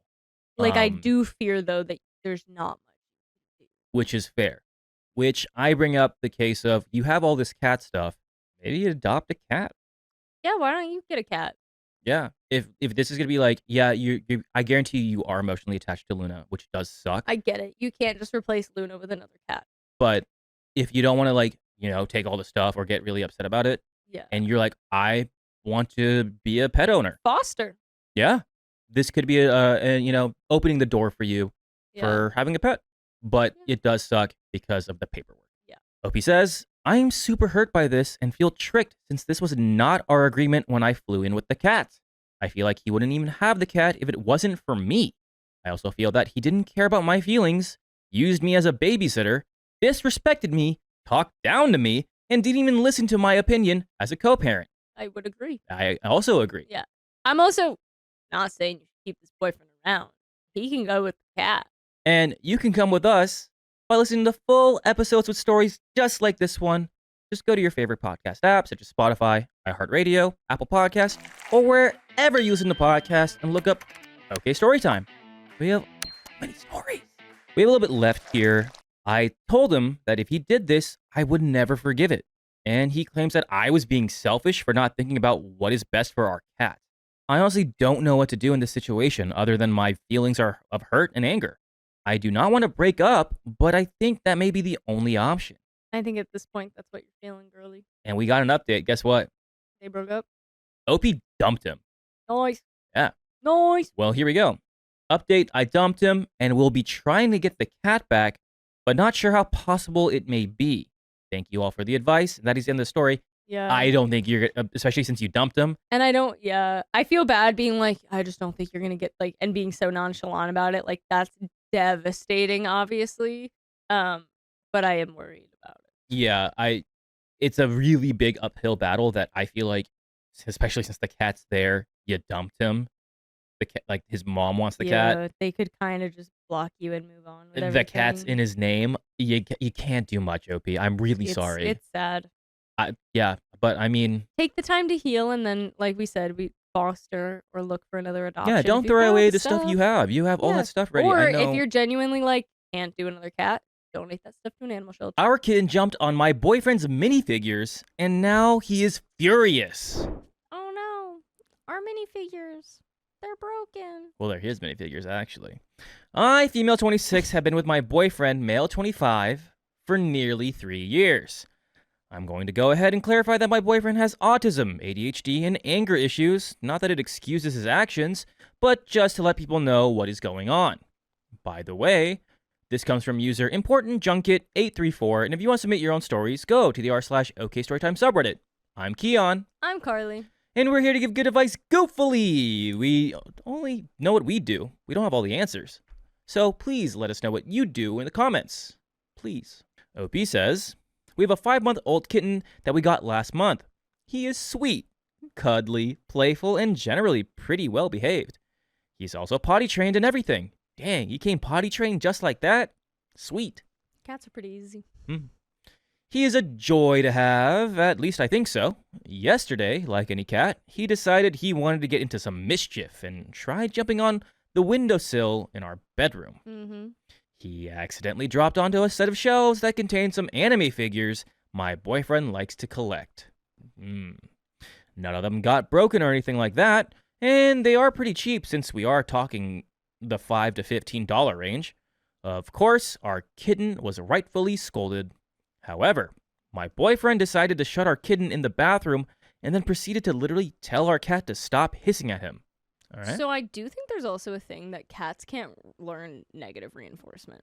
Like, I think that's like a study. Is that really? If I recall correctly, that was a thing for a while. Like okay. Like, yelling at them doesn't really do much. Gotcha. Okay. Gotcha. My boyfriend then slammed the bathroom door shut and then slammed the bedroom door on the way out. We don't slam doors. I went to go check on our cat, and he was okay and everything, but still, our cat tends to be a lot more calm around me, whereas with my boyfriend, he has hissed at him and clawed at him a couple of times. I wonder why. He's only like this with my boyfriend and not with me. My boyfriend, while I love him to pieces, has a tendency to lose his temper really easily, even if it is over small things or any inconvenience. He will never say it out loud, but I know he hates when something does not go his way or when someone does not do what he wants. We had a couple of really big fights last year when my parents had to get involved because I was desperately seeking some outside advice on what to do. The first time was in August, and he flipped out over an important phone call being hung up on accident. He also screamed, but later apologized, and it seemed that he felt genuine remorse for the things he said. I admit I screamed back at him, but it was because he was getting really angry at me for something that was not my fault, and I thought he was going to do something to me. We had another fight later that year that seriously escalated to us nearly breaking up. He said some hurtful things, and I said some hurtful things back that I should have not said. And it became a huge back and forth for about a week before we finally reconciled. Things have improved, I think, since then, but every now and then there will be moments like what happened yesterday that have me concerned. My cats mean a lot to me, and they are a package deal. I'm afraid my boyfriend is going to pull the, "It is me," or the gato, or in English, the cat. or do something else like hurt him or try to give him away. I do not just have our kitten either. I also have another cat that I had before my boyfriend that is about 2 years old and that I have raised since he was born. I love my cats. How much do you love your cats? Do you love your cats more than you love your boyfriend? Yeah, I was going to say, it sounds like you already know that if it came down to him asking me or the cats, you know that it's the cats already. The cats don't yell back at you. The cats don't slam issue doors. Just becomes getting out before he tries to get rid of them, or like risking him just giving the cats away, right, kind of thing. Because you know your answer is going to be the cats. Yes. They are like family, and I am nervous how he's going to be with kids because of his temper. Yeah, if this is how he acts around kittens, I don't want any kids near this man. Very telling how people interact with animals. Because kids, they see anime figures or anything playful, they're going to touch them. As far as other things go, on top of that, my boyfriend does not have a job, but he gets SSI because of his autism and other things. I am the only one who has a full-time job and pays for everything else besides rent and half for utilities and groceries with the money he receives each month, which is fine, and I understand his situation completely. But I admit it has put a bit of a strain on our relationship financially. He asked for more money from me than usual because he missed an electric bill and then missed a payment for something Google related. At this point, I am just ranting because I feel unsure of our future. I want to get married someday and have kids, and at this rate, it feels like it is never going to happen. I do not expect anything to happen right now, but I would at least like to have some security in knowing what goals we have. We have talked about some stuff, but they never feel completely aligned. For example, he wants to move to a different country someday. I really do not want to. I would be happy visiting, but I do not want to live there. I am content staying near family in the same state or a neighboring state. I do not expect a big fancy house either, just something a little bigger than a one-bedroom apartment. He has talked about wanting to live in an RV, but I do not want to live like that. I love traveling, but not that much.